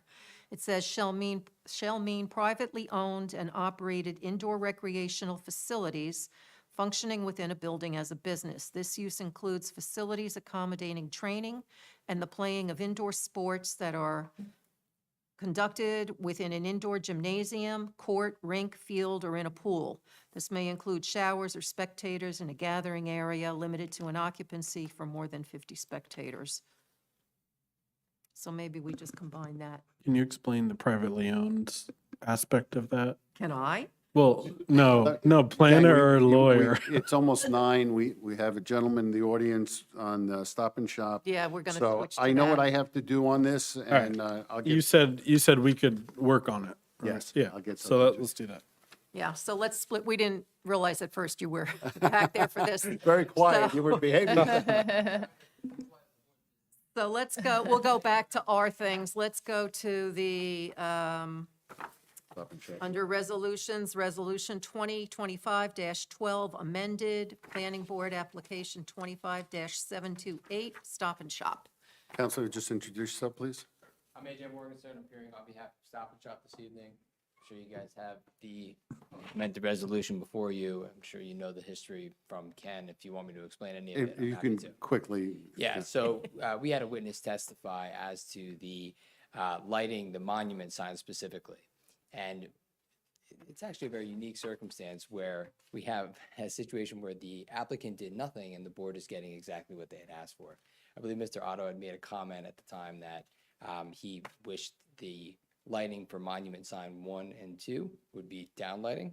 Turns out that is the case. Monument sign 1 and 2 does have downlighting. That's what exists today. Monument sign 2 is labeled on the plans as having existing uplighting. There is no lighting for monument sign 2. So the resolution that you guys approved previously, the only changes that are happening, or there is no change, we just wanted to correct the inaccurate testimony so that it represents the factual circumstances that exist today, which is that monument sign 1 has downlighting, monument sign 2 has no lighting, and monument sign 3 has downlighting. And the lighting's going to stay that way. So what's the monument right across the street? Which sign are you referring to? The monument for Stop and Shop. I believe that's 3. So that one has ground lighting. So you're saying it has a light above as well? And that was the one I was thinking of. That I was like, I wish I would have asked because it had flowers at the base. It looked great, but then it had Our this. expert go out and check. I didn't mean to interrupt. No, you, that's and fine. What we're told is that it has downlighting or hood lighting. Maybe the ground lighting was supplemental. But the long and the short is that the applicant has provided the revised information. The resolution has been revised. It's so noted, and that is what's before you. There's no new variances. It's the same application, and it's just clarifying, as counsel said, the testimony and the factual situation. So I have no objection to the amended resolution as proposed. But So if Monument 3 does not have downlighting, you will be putting the downlighting in? The downlighting exists today at monument sign 3. It's hardly ever lit. I think, Ernie, you made a comment about not being able to see that. so can I just You? Maybe it wasn't. well, Oh, somebody in the audience, yeah. So page 5 and 6, page 5, number 9, this is pretty much it. So, yeah, so I would just say, I don't know if I can make a request. Last time I waited until after we voted and then I was kicking myself. So it seems like, whatever the case, there's 3 monuments, right? 2 of them you're saying are downlit, which would be the preference and best management practices. Correct. Or best practices. Hood lighting, down lighting, whatever. And there's monument 2 is not illuminated. It was approved for ground lighting. If I could ask, but I don't know if engineering wise you're willing to do it, I would love to see that one, if you're gonna light it, to light it the same exact way so that everything's consistent. I think it'll just look better. And then I don't know if you captured the 3,000 Kelvin ask that I had, but We did bring that to our client's attention. okay. I mean, I think that's not a burdensome thing. But I would just check because whatever monument this is, and I don't have your plans, but the one across the street, right, Mark? Have you seen that or no? Oh. We're all gonna look tonight. Yeah, at least when the daffodils were blooming, it had this floodlight just stuck in the bottom. And I was like, oh, what a shame, because it looked awesome.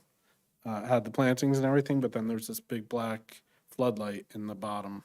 So if it can be lit from above, I would just say, but As I said to you last time, I will certainly advise our client of that. all right, thank you. But I would recommend, board, this does reflect the current situation testimony is by the applicant, so I would recommend you pass the amended ordinance as proposed, resolution as proposed. Okay, somebody like to make a motion? I'll make a motion. Okay, and that's Ernie, and a second? I'll second it. Whoa. Rob Otto, That's what second. the poor transcriber has to put up with. Rob Otto, second. Thank you. I give my name, so. All right, roll call, please. Robert Blakely, Yes. Jeanette Burke. Yes. Ron Day, Yes. Celeste Luciano, Yes. Ernie Ragsdad. Yes. Councilman Mark Scott. Yes. Christine Dunbar, Yes. Vice Chairman Rob Otto, Yes. and Chairwoman Joan Furman. Yes. Thank you very Thank you much. for waiting. Thanks so much for your patience. All right. Okay, 2 more ordinance revisions to speak of. No, we could do, just so we're talking about resolutions, I did provide the subdivision resolution on Paracella. There was a comment by the engineer with regard to the testimony and I did make a screenshot on it to revise. I know it only went out today. I have not heard from the applicant's attorney on this, so I'm just going to ask that Paracella be carried to the next meeting. That way, we can have a fruitful review of it, if that's okay. That's my recommendation. We don't have to vote on that, do we? No, you as the chair. Okay, all those in favor? Aye. Aye. Okay, thank you.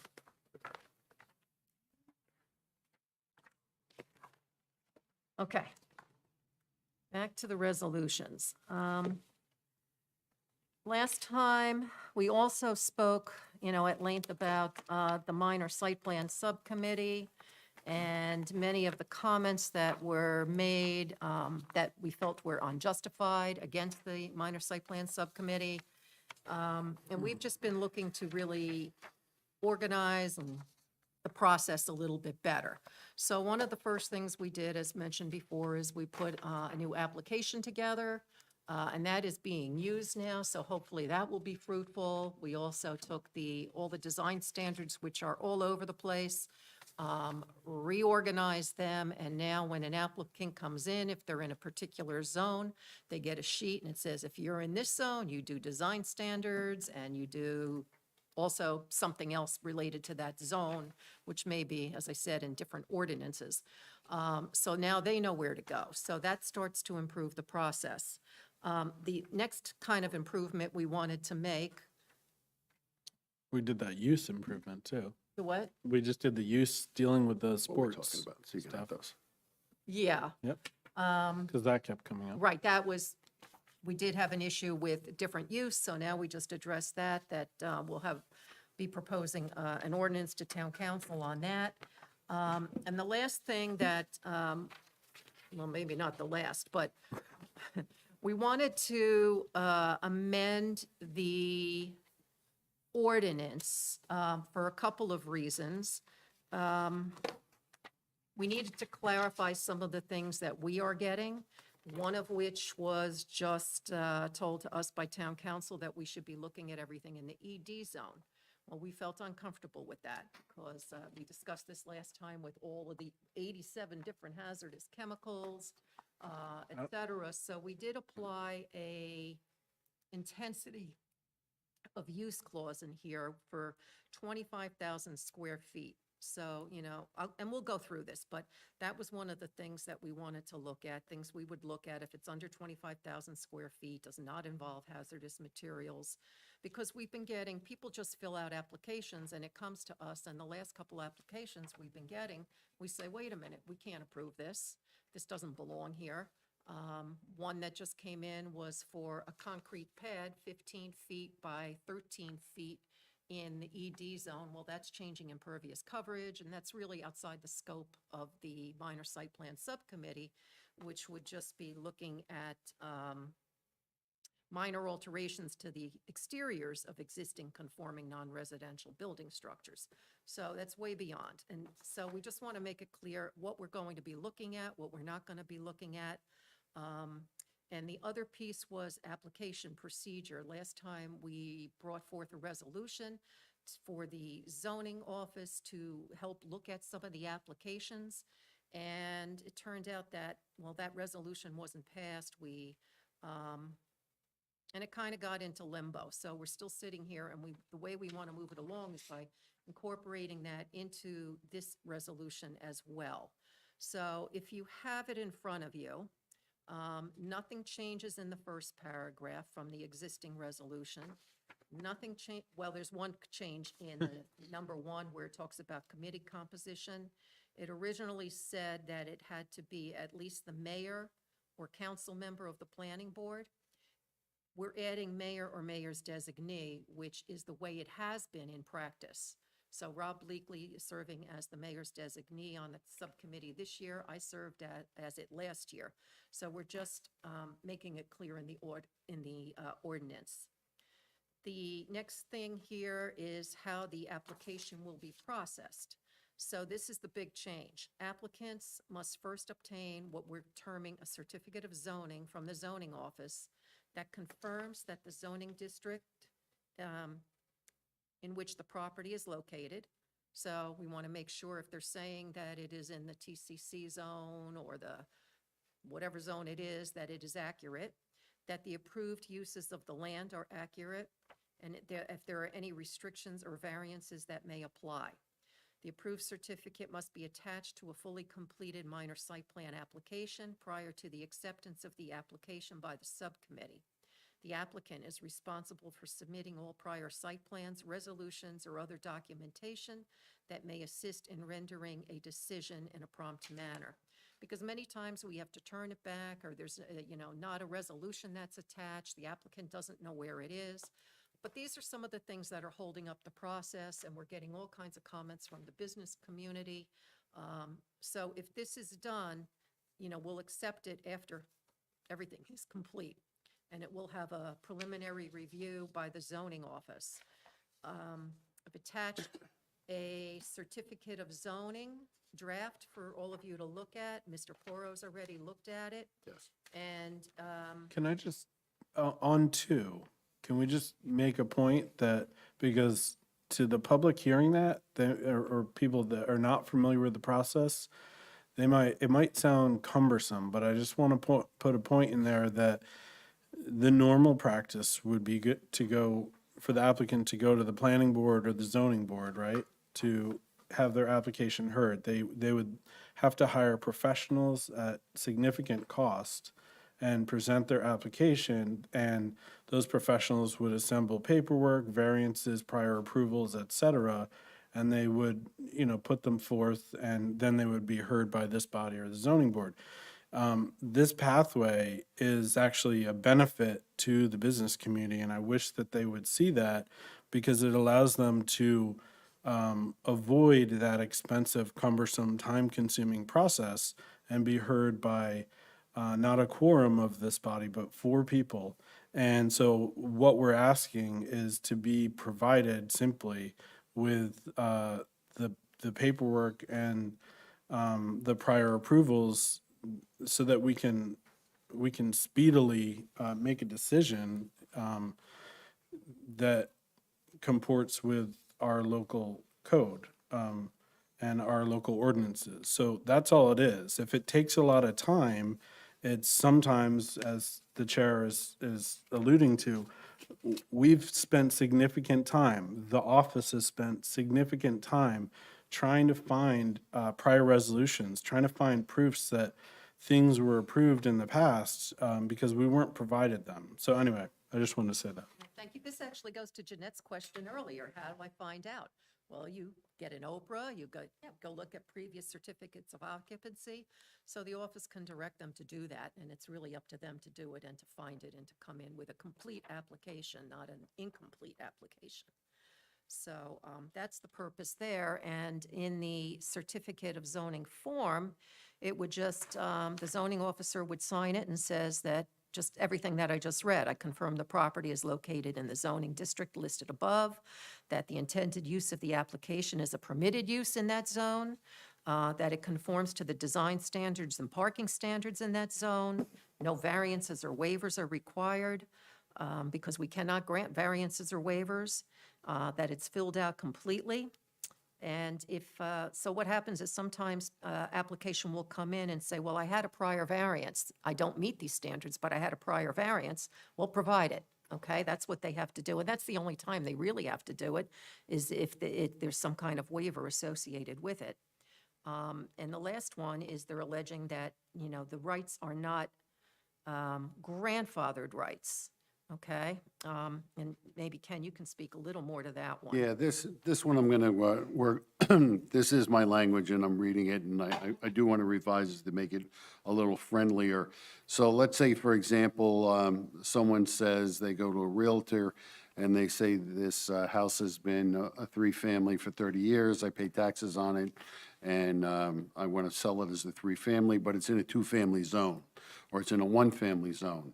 So, and they want to do certain improvements on the property, that would not be proper to go to the minor site plan because they're arguing about grandfathered rights. There is a whole other area in the Municipal Land Use Act. You can go to the Board of Adjustment for an interpretation. You know, I use the word vested. If you have a formal easement, that's a vested right.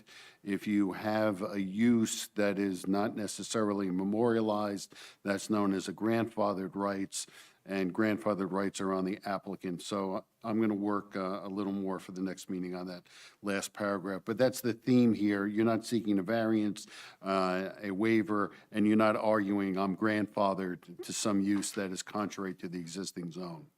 So they come before you, it's a restaurant that's permitted. It's a operation that's permitted, not they're saying, well, I was here for 30 years and it's no longer permitted in the zone.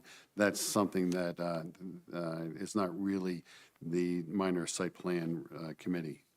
That's that. And, but also, just for my own clarification, so if a building owner has a prior resolution of variance to the building, that's okay. But if a tenant got the variance and the tenant leaves, that variance does not stay with the property. It leaves with the tenant. That's how, why we have over 65,000 lawyers, because there's a different interpretation by different lawyers that some may say that's a vested grandfathered right. I believe that if it runs with the property and initial approvals and the resolution, that's a vested right. If a tenant has a sign that's 10,000 square feet and now wants a sign that's 15,000 square feet, and there's a new variance that is involved, that is, they can't just say, well, it's the same location as the old sign. If the tenant if the tenant went through a formal approval process and there's a formal resolution, that provides us guidance. If a tenant is just there and has been there for a long time, and again has a signage or some type of parking situation that is now non-conforming, that should not, that grandfathered use is, to me, not vested. If, again, if it's in a resolution and a site plan, those are vested rights. The tenant who is a part of a strip center, who's changing his sign, maybe is changing delivery, that's something that is a little different. So I want to say something again, because I hear this, maybe I'm hearing it wrong, but the public might be hearing this. And I'm in it, so I'm close to it, so it makes sense to me. But I wasn't in it before, and it would sound Byzantine to me. So I just want to point out again, minor site plan is very purposefully not a quorum of this body. It's 4 people, very specifically not 5. And so what the intent, I think, as a layperson essentially, but with some training, is that we're trying to do a little extra hand-holding for the applicant, try to shepherd them through the process, try to make it easier. But at the point where a lot of these things come into play that add complexity, I'm more comfortable having 8 other people to weigh in. And the reason for this, again, is because we all care about this town. That's why we're spending, again, our volunteer hours doing this. So we want to make the best decision for the benefit of the town, for the benefit of the future of this town. And so we don't take that lightly. So, again, if anyone from the chamber wants to criticize, go right ahead. But that's the intent. That's my intent. I think it's the intent for everyone else here. And then anyone who's on planning who hasn't been on minor site plan and doesn't understand what are these minor site plan people doing? Pulling our hair out. Yeah, we're pulling our hair out, trying to make applicants' applications complete so that we can make the correct decision to the best of our ability. And we're doing that with help from the Planning and Zoning Office and from the professionals for a pretty small amount of money. So anyway, just wanted to say that. I think probably what you're saying is, I mean, the idea of the minor site plan is to say, all right, Bill's Barbershop wants to change over to Jim's Barbershop, and he wants to change the name on the sign. That belongs there, Want to change your pink awning to a green one, in front of your store, we're trying to avoid the people who have those minor things. But as soon as other things get complicated in there, it has to go to the full board, and that's really as simple as it is. Yeah, and I don't want to have barbershops out the door. We won't hear anything else, so. Yeah, it should be, easy, but as I said, some of the issues are that we're missing some of the information and they're not filling it out properly because the lawyer's not filling it out. It's just the applicant and mostly the tenant. And they don't have the right information or their applications that maybe, we shouldn't have had initially. So Is that an intake issue? I mean, Well, that's what this is addressing. But, I think what we're trying to Mark, do is we're trying to create efficiencies. yeah. Right. Okay? But to Mark's point, because I want to make clear that it's not pointing a finger, if you're talking about what I think you might be talking about, and I know you're not, but we are leaning more on our local professionals, professional expertise and professional discretion to help the applicants, which is the same thing we're doing, but we're just formalizing it. Beforehand, and Dory, I invite you into this conversation too, because beforehand, what we were told is when somebody submits a minor site plan application, the office doesn't look at it. It goes straight to the minor site plan because they filled it out without any oversight. And that's where some of the issues are. If the office looked at it, they looked at it and they say, geez, it doesn't belong here. This maybe goes to zoning. We've had a couple of those, and in particular with Pilates and some of the others. That can all be screened, but right now it's not being done. So this will allow Dory and her team to do this, which is going to benefit everybody. Yes, and you can see on the form, it's based on the applicant's representations. It's the building department, the zoning officer cannot be responsible for what an applicant puts on the form. That is their statement. But if they check off these numbers, that the property is conformed in the use, it's an intended use. They comply with design standards. It's clear here, and I think at the end, I'm just going to change it to say, I confirm that the applicant is not alleging grandfathered rights. I'm going to take out vested, also known as, so it's not alleging grandfathered rights, which are contrary to the existing zoning, comma, nor a new tenant seeking prior tenant non-conforming existing land use deviations. And we can all think about that. We'll recirculate that, and So you're doing deviations instead of variances and waivers? yes. Why? Because Eh. we've always said we don't grant waivers. Well, because it's if they're saying it's grandfathered and the new tenant is seeking prior, and is not seeking the prior tenant's non-conforming existing land use, it may be variance, it may be waivers, but I think deviations, why don't we all think about that? And that last paragraph needs to be a little tighter. All right, maybe you can tighten it up, and this is just the form, so I don't think this is anything that the board itself has to approve. We're going to maybe take a look at the ordinance more.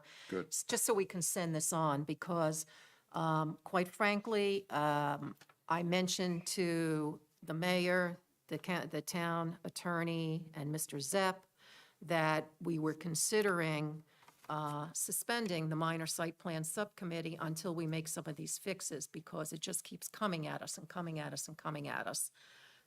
And All right, so why I've don't had we- a second thought about that, that if they are willing to address this and put it on their agenda, maybe we, go along with that. If it's going to be held up, then I think maybe we come back and consider suspending. So what about, like, I confirm that, sorry, but, yeah, so we're, Yeah, I'm just trying to, that was the initial thing, because I think we were kind of upset with everything, and nobody wanted to So- get blamed anymore. We were just going to say, let's hold it until this moves along, because it was stalled and stalled and stalled. So we want to push it along, but if they're willing to do it, then I'd kind of yeah, backtrack on that a little bit. so what you're saying is just, we're hoping to keep some speed on this, for council. You don't want, to be delayed on moving this Exactly. forward, I'd I like think to is where you're coming. So Yeah. I was just rereading what he wrote, and sometime, I confirm the applicant is, not alleging, grandfather rights. I think what you're saying, but maybe not, you're not alleging, rights or uses contrary to existing ordinance? Yeah, I think if you look at my notes now, I'm keeping it simpler. I confirm that the applicant is not alleging grandfathered rights, comma, which are contrary to the existing zoning. Period, done, finished. Yeah, Yeah, okay. I think that works. okay, that's cleaner. Okay, so that's done. So going back, so that was number 2, the application procedure. Then we have the authority for decisions. So it's new or modified signs that do not require a new waiver. As I said, if they had a previous waiver, they would have to prove to us that they had a resolution or some kind of documentation for it. The second one has not changed. It's just minor alterations to exterior of existing conforming non-residential building structures. The third one, it did change, new tenant, same permitted use for facilities under 25,000 square feet that do not involve hazardous or other materials regulated under NJAC, da-da-da-da-da. And that was the list Rob pulled up at the last meeting of 87 different regulated hazardous materials. We, of course, aren't comfortable with doing that. And if it's under 25,000 square feet, it's, light industrial or some type of warehouse, but not the big warehouses that, again, we're not comfortable doing in the ED zone. But, well, wait, we took out ED zone, right? We took out So- ED zone. This is for all zones at this point. So because uses seem to change or evolve, and because zones are changing, we're instead trying to kind of step back big picture and just say, facilities, 25,000 square feet, hitting that intensity Intensity. that I think we're worried about. And then there's no reason hazardous or other materials in any zone, but that's a little bit our discretion because obviously we understand smaller amounts of that list is extensive. There's plenty of things on that list. So the intent is not to hang up any application, but just to ensure that we don't make a mistake and advance an application that doesn't fit in the zone or the community. Yeah, when it's that big, it comes to planning board. Okay. Where we have professionals who can look at it. And the second one about the parking standards, that's exactly the same as it is in the current regulation. If it's based on something other than square footage, like a restaurant that's based on seats or, trucks or employees, that also will come to minor site plan. If it's a new tenant with a new permitted use, again, it should be for facilities under 25,000 square feet, as long as it's permitted in the zone, and as long as the parking and traffic circulation conditions conform to the parking standard requirements.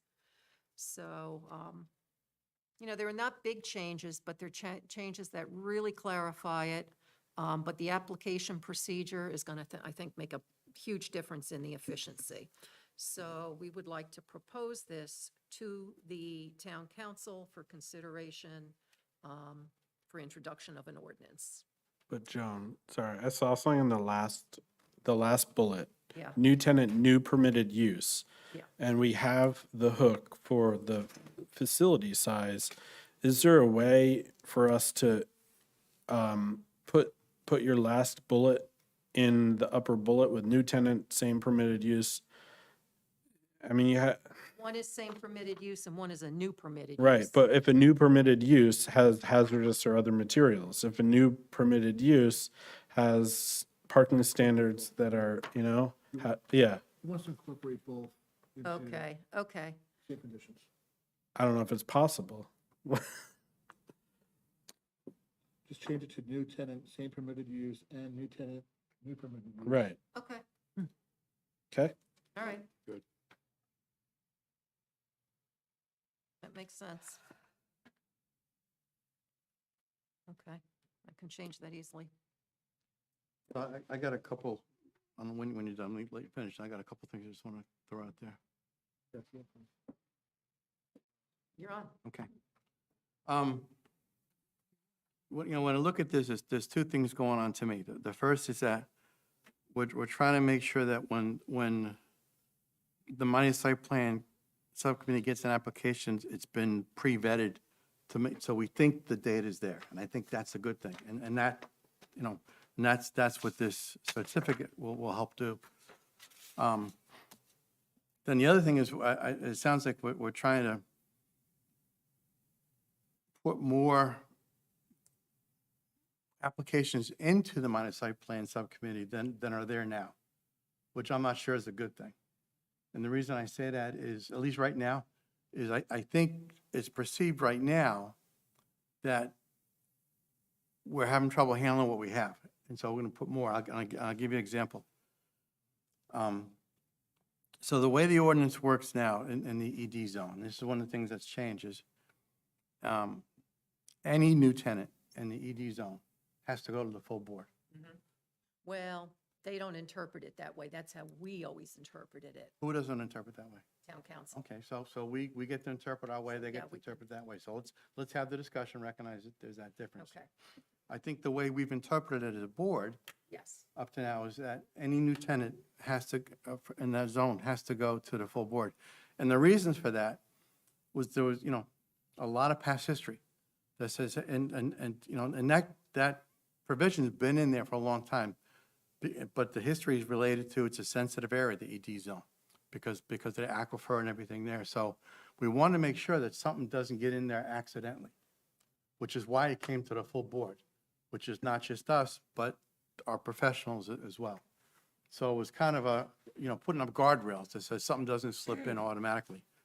So now what we're saying is that doesn't have to happen. It does not have to happen. Which I'm still kicking in my mind if that's a good thing or not. What could happen is somebody says, well, I'm a warehouse, permitted use. But once they're approved, it turns out, well, they're not really a warehouse. They're more of a parcel hub, or I'll use trucking terminal, it's probably not the best thing, or something other than a pure warehouse. Fulfillment center, which could be under 25,000 square feet. So I'm still not there that says we want to give that up in those zones. And it's not just the ED zone. It's also in the PDR1, PDRM1, and PDRM2. It's not in this particular ordinance, but there was an ordinance that came after this one, which was 2221, that added those zones needed to go to the full board. And there's a repeal code, and it says that if when in conflict, this takes precedence. So even though they're not here, they're there. So I just think we want to be careful. There was a big uproar in terms of warehouses, at least, that says, let's make sure we're letting the right thing in there. I definitely agree it doesn't have to be everything. I think there's some medical centers down in some of these zones. There's, you can go through all the permitted uses. I think the two that scare me the most or concern me the most would be warehouses and light industrial. In light industrial, I'm still not sure, because that you start getting into how many employees you have and that kind of stuff, and they can use that. For a warehouse, my gut's telling me we don't want to give up the full board review of a warehouse regardless of any size. I think the rest of the things, I'd be okay, I'm comfortable with the 25,000 square feet. Yeah, that's what we So- originally had in here, so we're going back to that. I have which- a quick question. Do you have a budget for professionals for minor site plan currently? No. Okay, because that, I think, to Ron's point, that was one of the big ticket issues, because there was no budget for professionals available to be capable of reviewing those things in detail and vetting that nuance. That was one of the reasons why the logic was put in there to bring those things to the full board.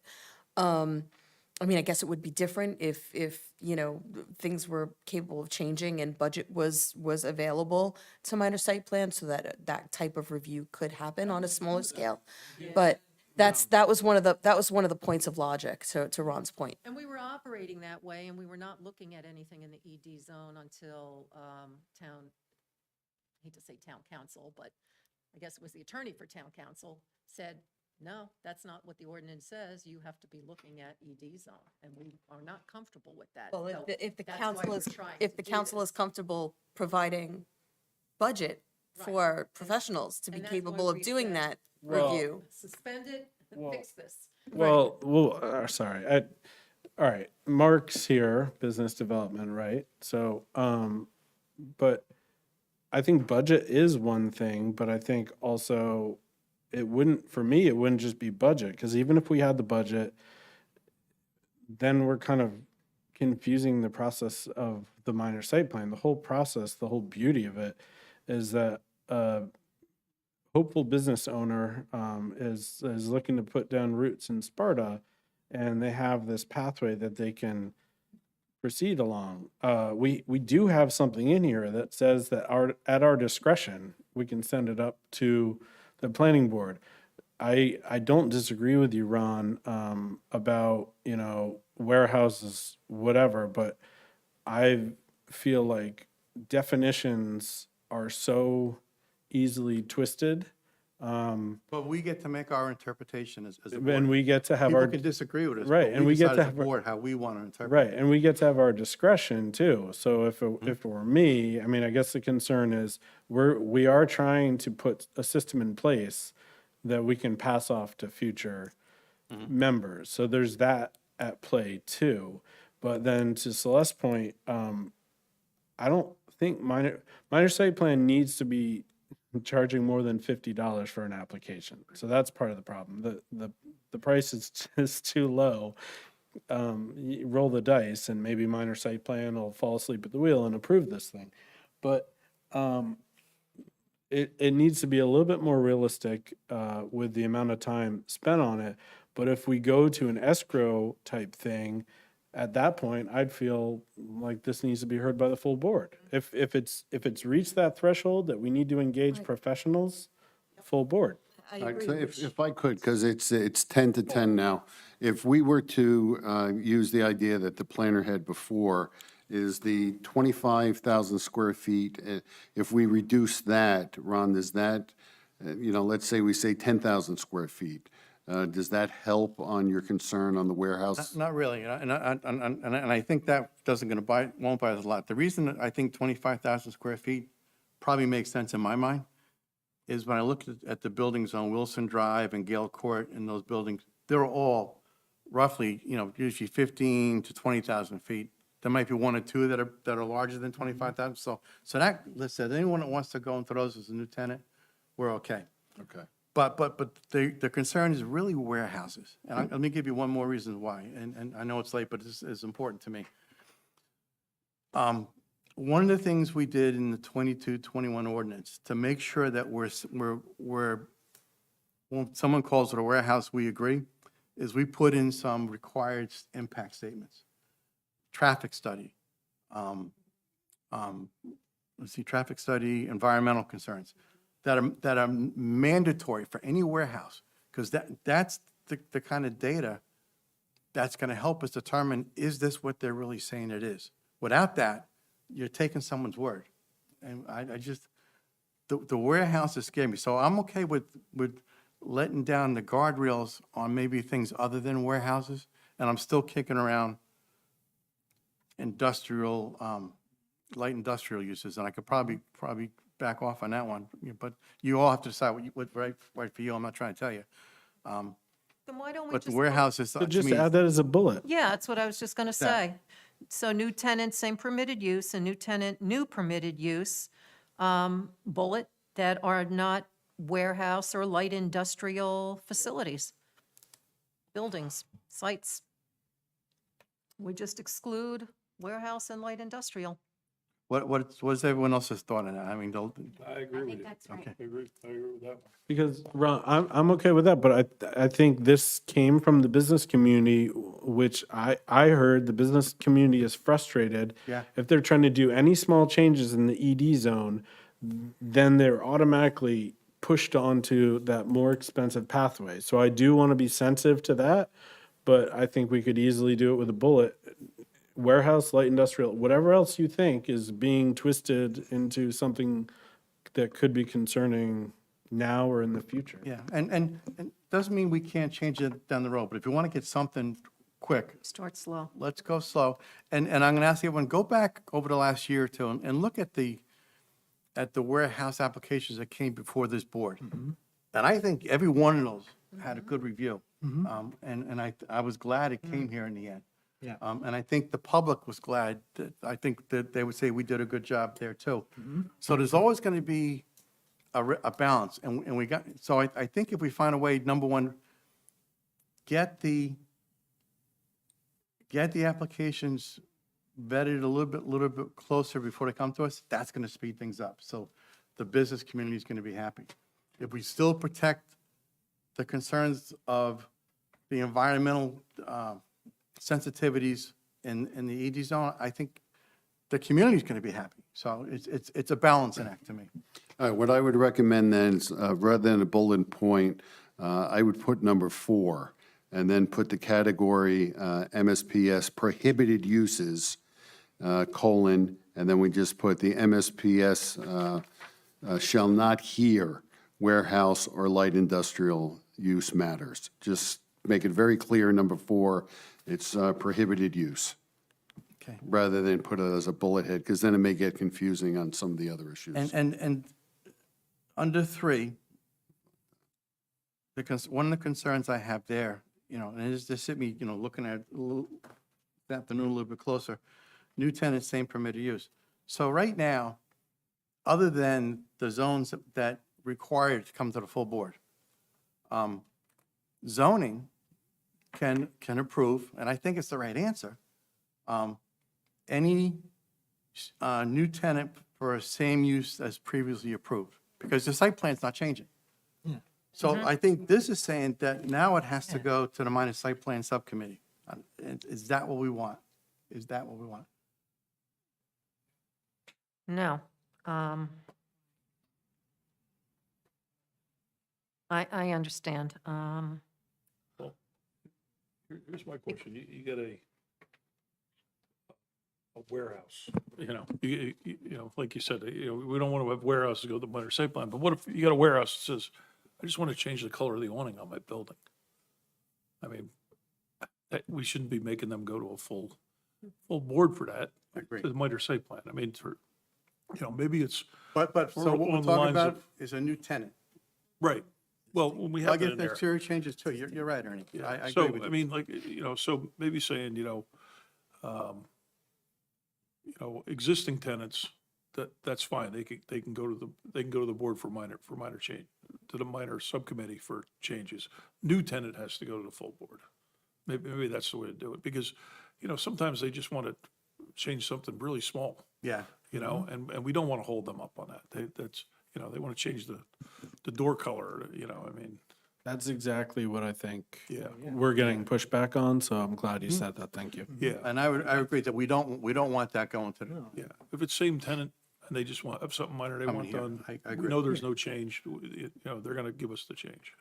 Or give the, Let Chairperson, I know that the board engineer and board planner, I don't know if we need them on this. No, you guys want to go home. Can I ask one Absolutely. quick question here? Under number 3, you had the bullet point number 3 and 4, you're talking new tenant, same permitted use, and new tenant, new permitted use. I don't quite understand the parking standard part of number 3, where basically, are you going to look as restaurants? When you look at all the other uses, industrial, commercial, they're all by square footage of building. The only thing that's not is restaurants and hospital beds, but, or hotel beds. but also warehouses have, or a number of employees. Industrial workers, industrial uses have a number of employees, so some have a number of employees. So it's not just based on square footage. Okay, So whatever- when it's not just based on that, we got to look at everything. Parking standard. But you're gonna still do those calculations, so by the number of employees and the number of trucks. Yeah, well, go ahead, Joan. Here's the issue, and it was getting to what you said and why this was separated to begin with, and the new tenant, new permitted use was out. If you do new tenant, same permitted use for facilities under, and we can decide how many square feet, that do not involve these things, hazardous materials or parking standards. Otherwise, zoning can approve them. And that's, I think, what we have to put in here. Except in the ED, Peter, on whatever those zones. Right. So I think we may want to put those zones back in there and then have a category, everything else can go to zoning. Make it easy for everybody, and I think that's how it's done in a lot of other towns is, it's not, you're not changing anything on the site plan, you're just putting a new tenant in there. The building's not changes, retail is retail, same parking. I guess my Same comment size about line. that is the parking. Between the bullet point number 3 and 4, I think it should probably be a little bit consistent in how you're gonna review the parking. And I understand the employees, but it says employees or Yeah. 1 per 500 square feet. So I think you normally look at both of them to kind of see what Yes. kind of number you're looking at. Yes. Right, So- and that would come to the minor site plan subcommittee. And if it were just a new tenant, same permitted use for retail or fitness center or whatever it may be, zoning can approve it without coming to the minor site plan subcommittee. All right, so one way on that, we can put, have to read nothing herein shall prohibit the Sparta zoning board from issuing new tenant change of use, something of that extent. No, same use. Same use. Except for these zones. Except, For ED, PDRM1 and PDRM2. Rob, I'm looking at you guys as well. I just worry about, PCED, can we do it the other way? Can we say, like, there's certain zones that we're not worried at all? Yes, I agree. So then, if there's future zones and future, splitting up of the ED area and the undeveloped area, I'd be more comfortable saying, TCC, I'm not worried about. C1, C1H, I'm not worried about that. And then it's a little more future-proofed, if that makes sense? And C1H, are you worried about that? Exterior changes? Do you want that as a minor site plan subcommittee? Well, some of this historic stuff's been, I mean, I'm not worried about it from We a, got to do something. I'm not worried about from But I like a think we wanna hazardous be material. careful what we do. We don't want to rush into this. That's my concern. But we do want to make it easier where we can. I think everyone up here would agree with that. I think everybody's got a good grasp of the Yeah. problem. And maybe we sit on this till the next meeting. and Yeah. Brainstorm and everyone come back again with, maybe some fresh ideas. I'd like to think about it. Yeah.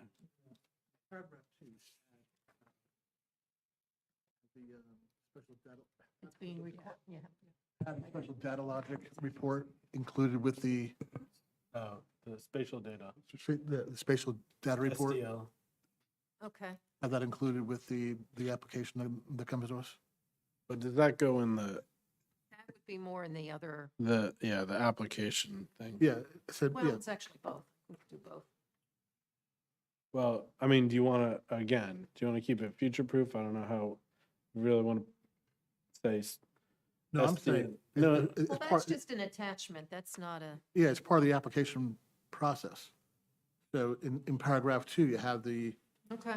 no, I know that. I'm just saying, and anything maintained by the town's internal instructions, whatever, I was just trying to keep it. Because I don't know if SDL will be a thing in 5 years. Maybe it will be, but people might look at this in the future and say, what's SDL?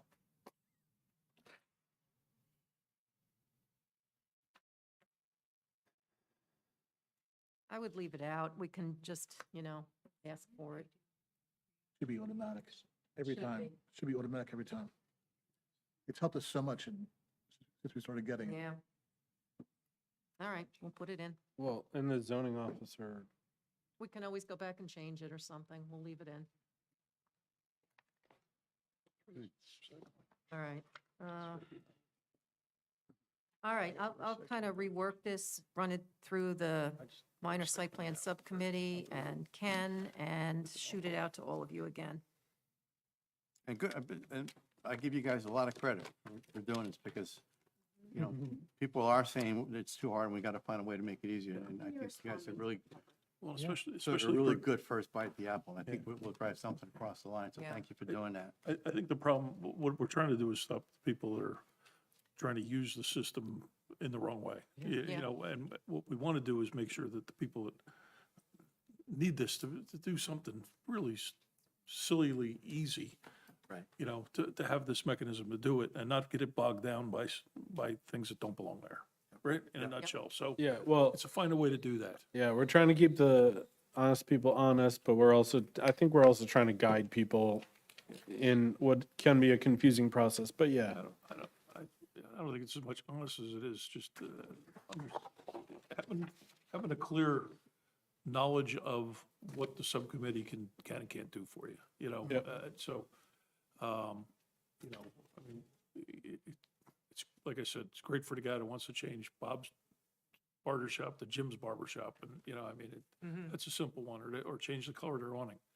But, those we don't want to, we want to pull people for the ringer. We want to make it easy. Right. And be able to. And make for it- those make kind of some- things, if it's at the same barbershop to barbershop and they're not doing anything else and not just a new tenant, Right. then it's zoning. Yeah. If it's a new sign, it's us. Yeah. Yeah. Okay. But- All right, we won't belabor this much longer. I'm looking at Corey. I think, is there something that we're missing? I'm looking at your face and I'm just sensing that we're missing something. No, I'm just listening where this was all going to go. Where Trying to it's figure going. out the Processes. the process, okay?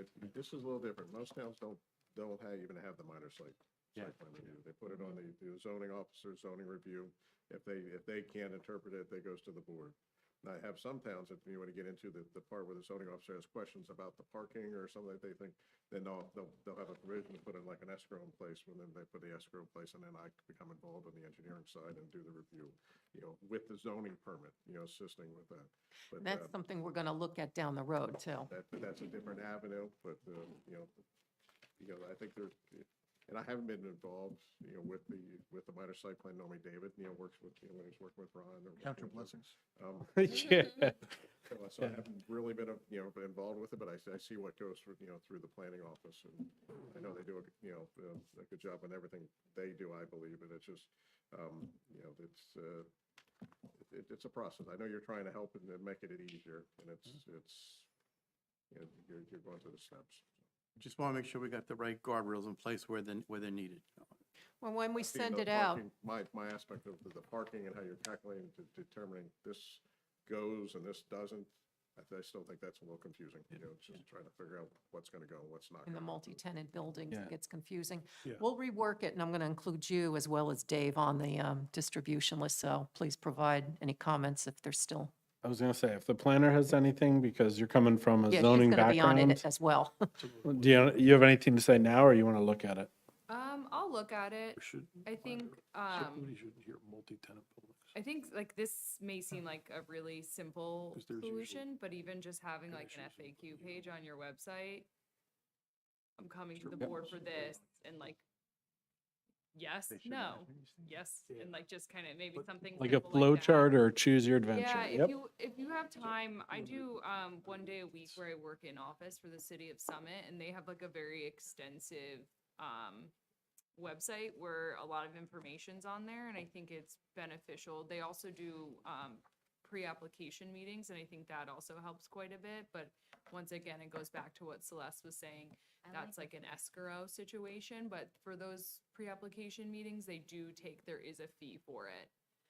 So it's where we meet with the applicant, we talk to them, and we help them determine what variances they need, what boards they go to, and kind of give them that guidance. So I think it's like a $200 fee, and you meet with the professionals, you sit down, you see everything, they kind of plead their case, and then that kind of gives them direction as well.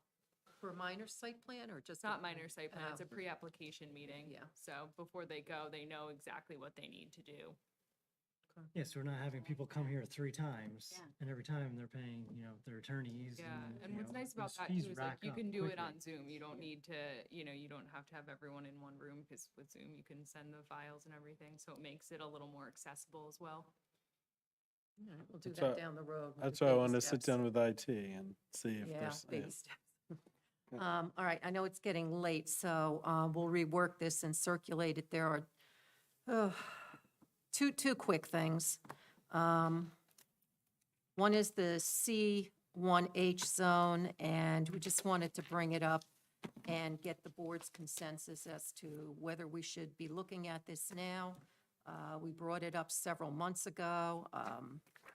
There's a lot of discussion about it, but we would like to sit down and propose a draft ordinance to send to town council on this one as well. I know Lake Mohawk has been looking at it, but, quite frankly, I think it really should be coming from this board or, somebody within the town and not from the outside. They've missed some things, like they did miss the fact that this other applicant we just had today was in a C1H zone. So there were some questions about it, but I think, we, as a group, should take a look at it and, work with Lindsay to help develop that ordinance. And the ordinance is still on the books, so it's not a difficult thing to do. But we just need to look at how we should be updating it. Yeah, I think it's more proper to come from planning, because we're the ones that ultimately have to decide on the minor site plans and the application. So it's all well and good, but that's why I asked why it was missing from White Deer Plaza, so. Yeah, that's how it came up. We're looking Yeah. at the signs, and down in we here we too, can't where apply the that used C1H to be to it because Right. now it's TCC and they have different standards. Yep. So we want to kind of bring some of that back. So I would make a motion that,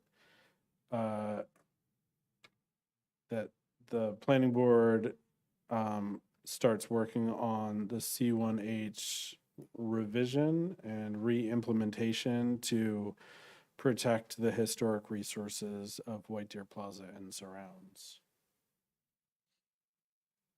Do I have a second? I'll second. Celeste Luciano. Rob Otto before. Okay, any other comments on it? Mark? Now, council, No, I think we should review it. I think we should go over it and have some input and figure it out, what we want to do. right, because our next, we have to go back into executive session just for a little bit, but it's gonna, you'll see how it segues, Okay. okay? All right, so motion is on the table. Can we have a roll call? Robert Bleakley, Yes. Jeanette Burke, Yes. Ron Day, Yes. Celeste Luciano, Yes. Ernie Reichstad, Yes. Councilman Mark Scott, Yes. Brian Zimmerman, Yes. Vice Chairman Robert Otto, Yes. and Chairwoman Joan Furman. Yes. All right, can we skip some of the updates today? Yes. Okay, we'll just cover them next time. And if we could just briefly go into executive session again, and you guys, I don't think have to stay. Hit the road. We have to officially, unofficially open it Yes. to the public. Yes, Oh, anybody from the public? Yeah. yes, the record should reflect there's no one here in the public. It's now 10 PM. And if we can have a motion to go back into executive session, I'll make that motion. Second, Jeanette Burke. Robert Otto. okay? All those in favor? Aye. Aye. And even though there's no one in the public, after we come out of closed session, we may be making a determination or an action in the closed session. So in theory, if there was someone here and they wanted to wait for your determination, so you may or may not make a determination. Well, if, Thanks, guys. okay. And if we do make one, it'll be on the record. We'll come back out and we'll make it on the record. Yes. Okay. Thank you.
Oh, no problem. Okay, start over. Thank you. Just for the record, Ken Poro, we came out of closed session, and there was no determination made that requires board action. And it is now 10:35. Chair? And may we have a motion to adjourn the meeting? I'll make that motion, Rob Otto. I'll second it. Ernie. All in favor? Aye.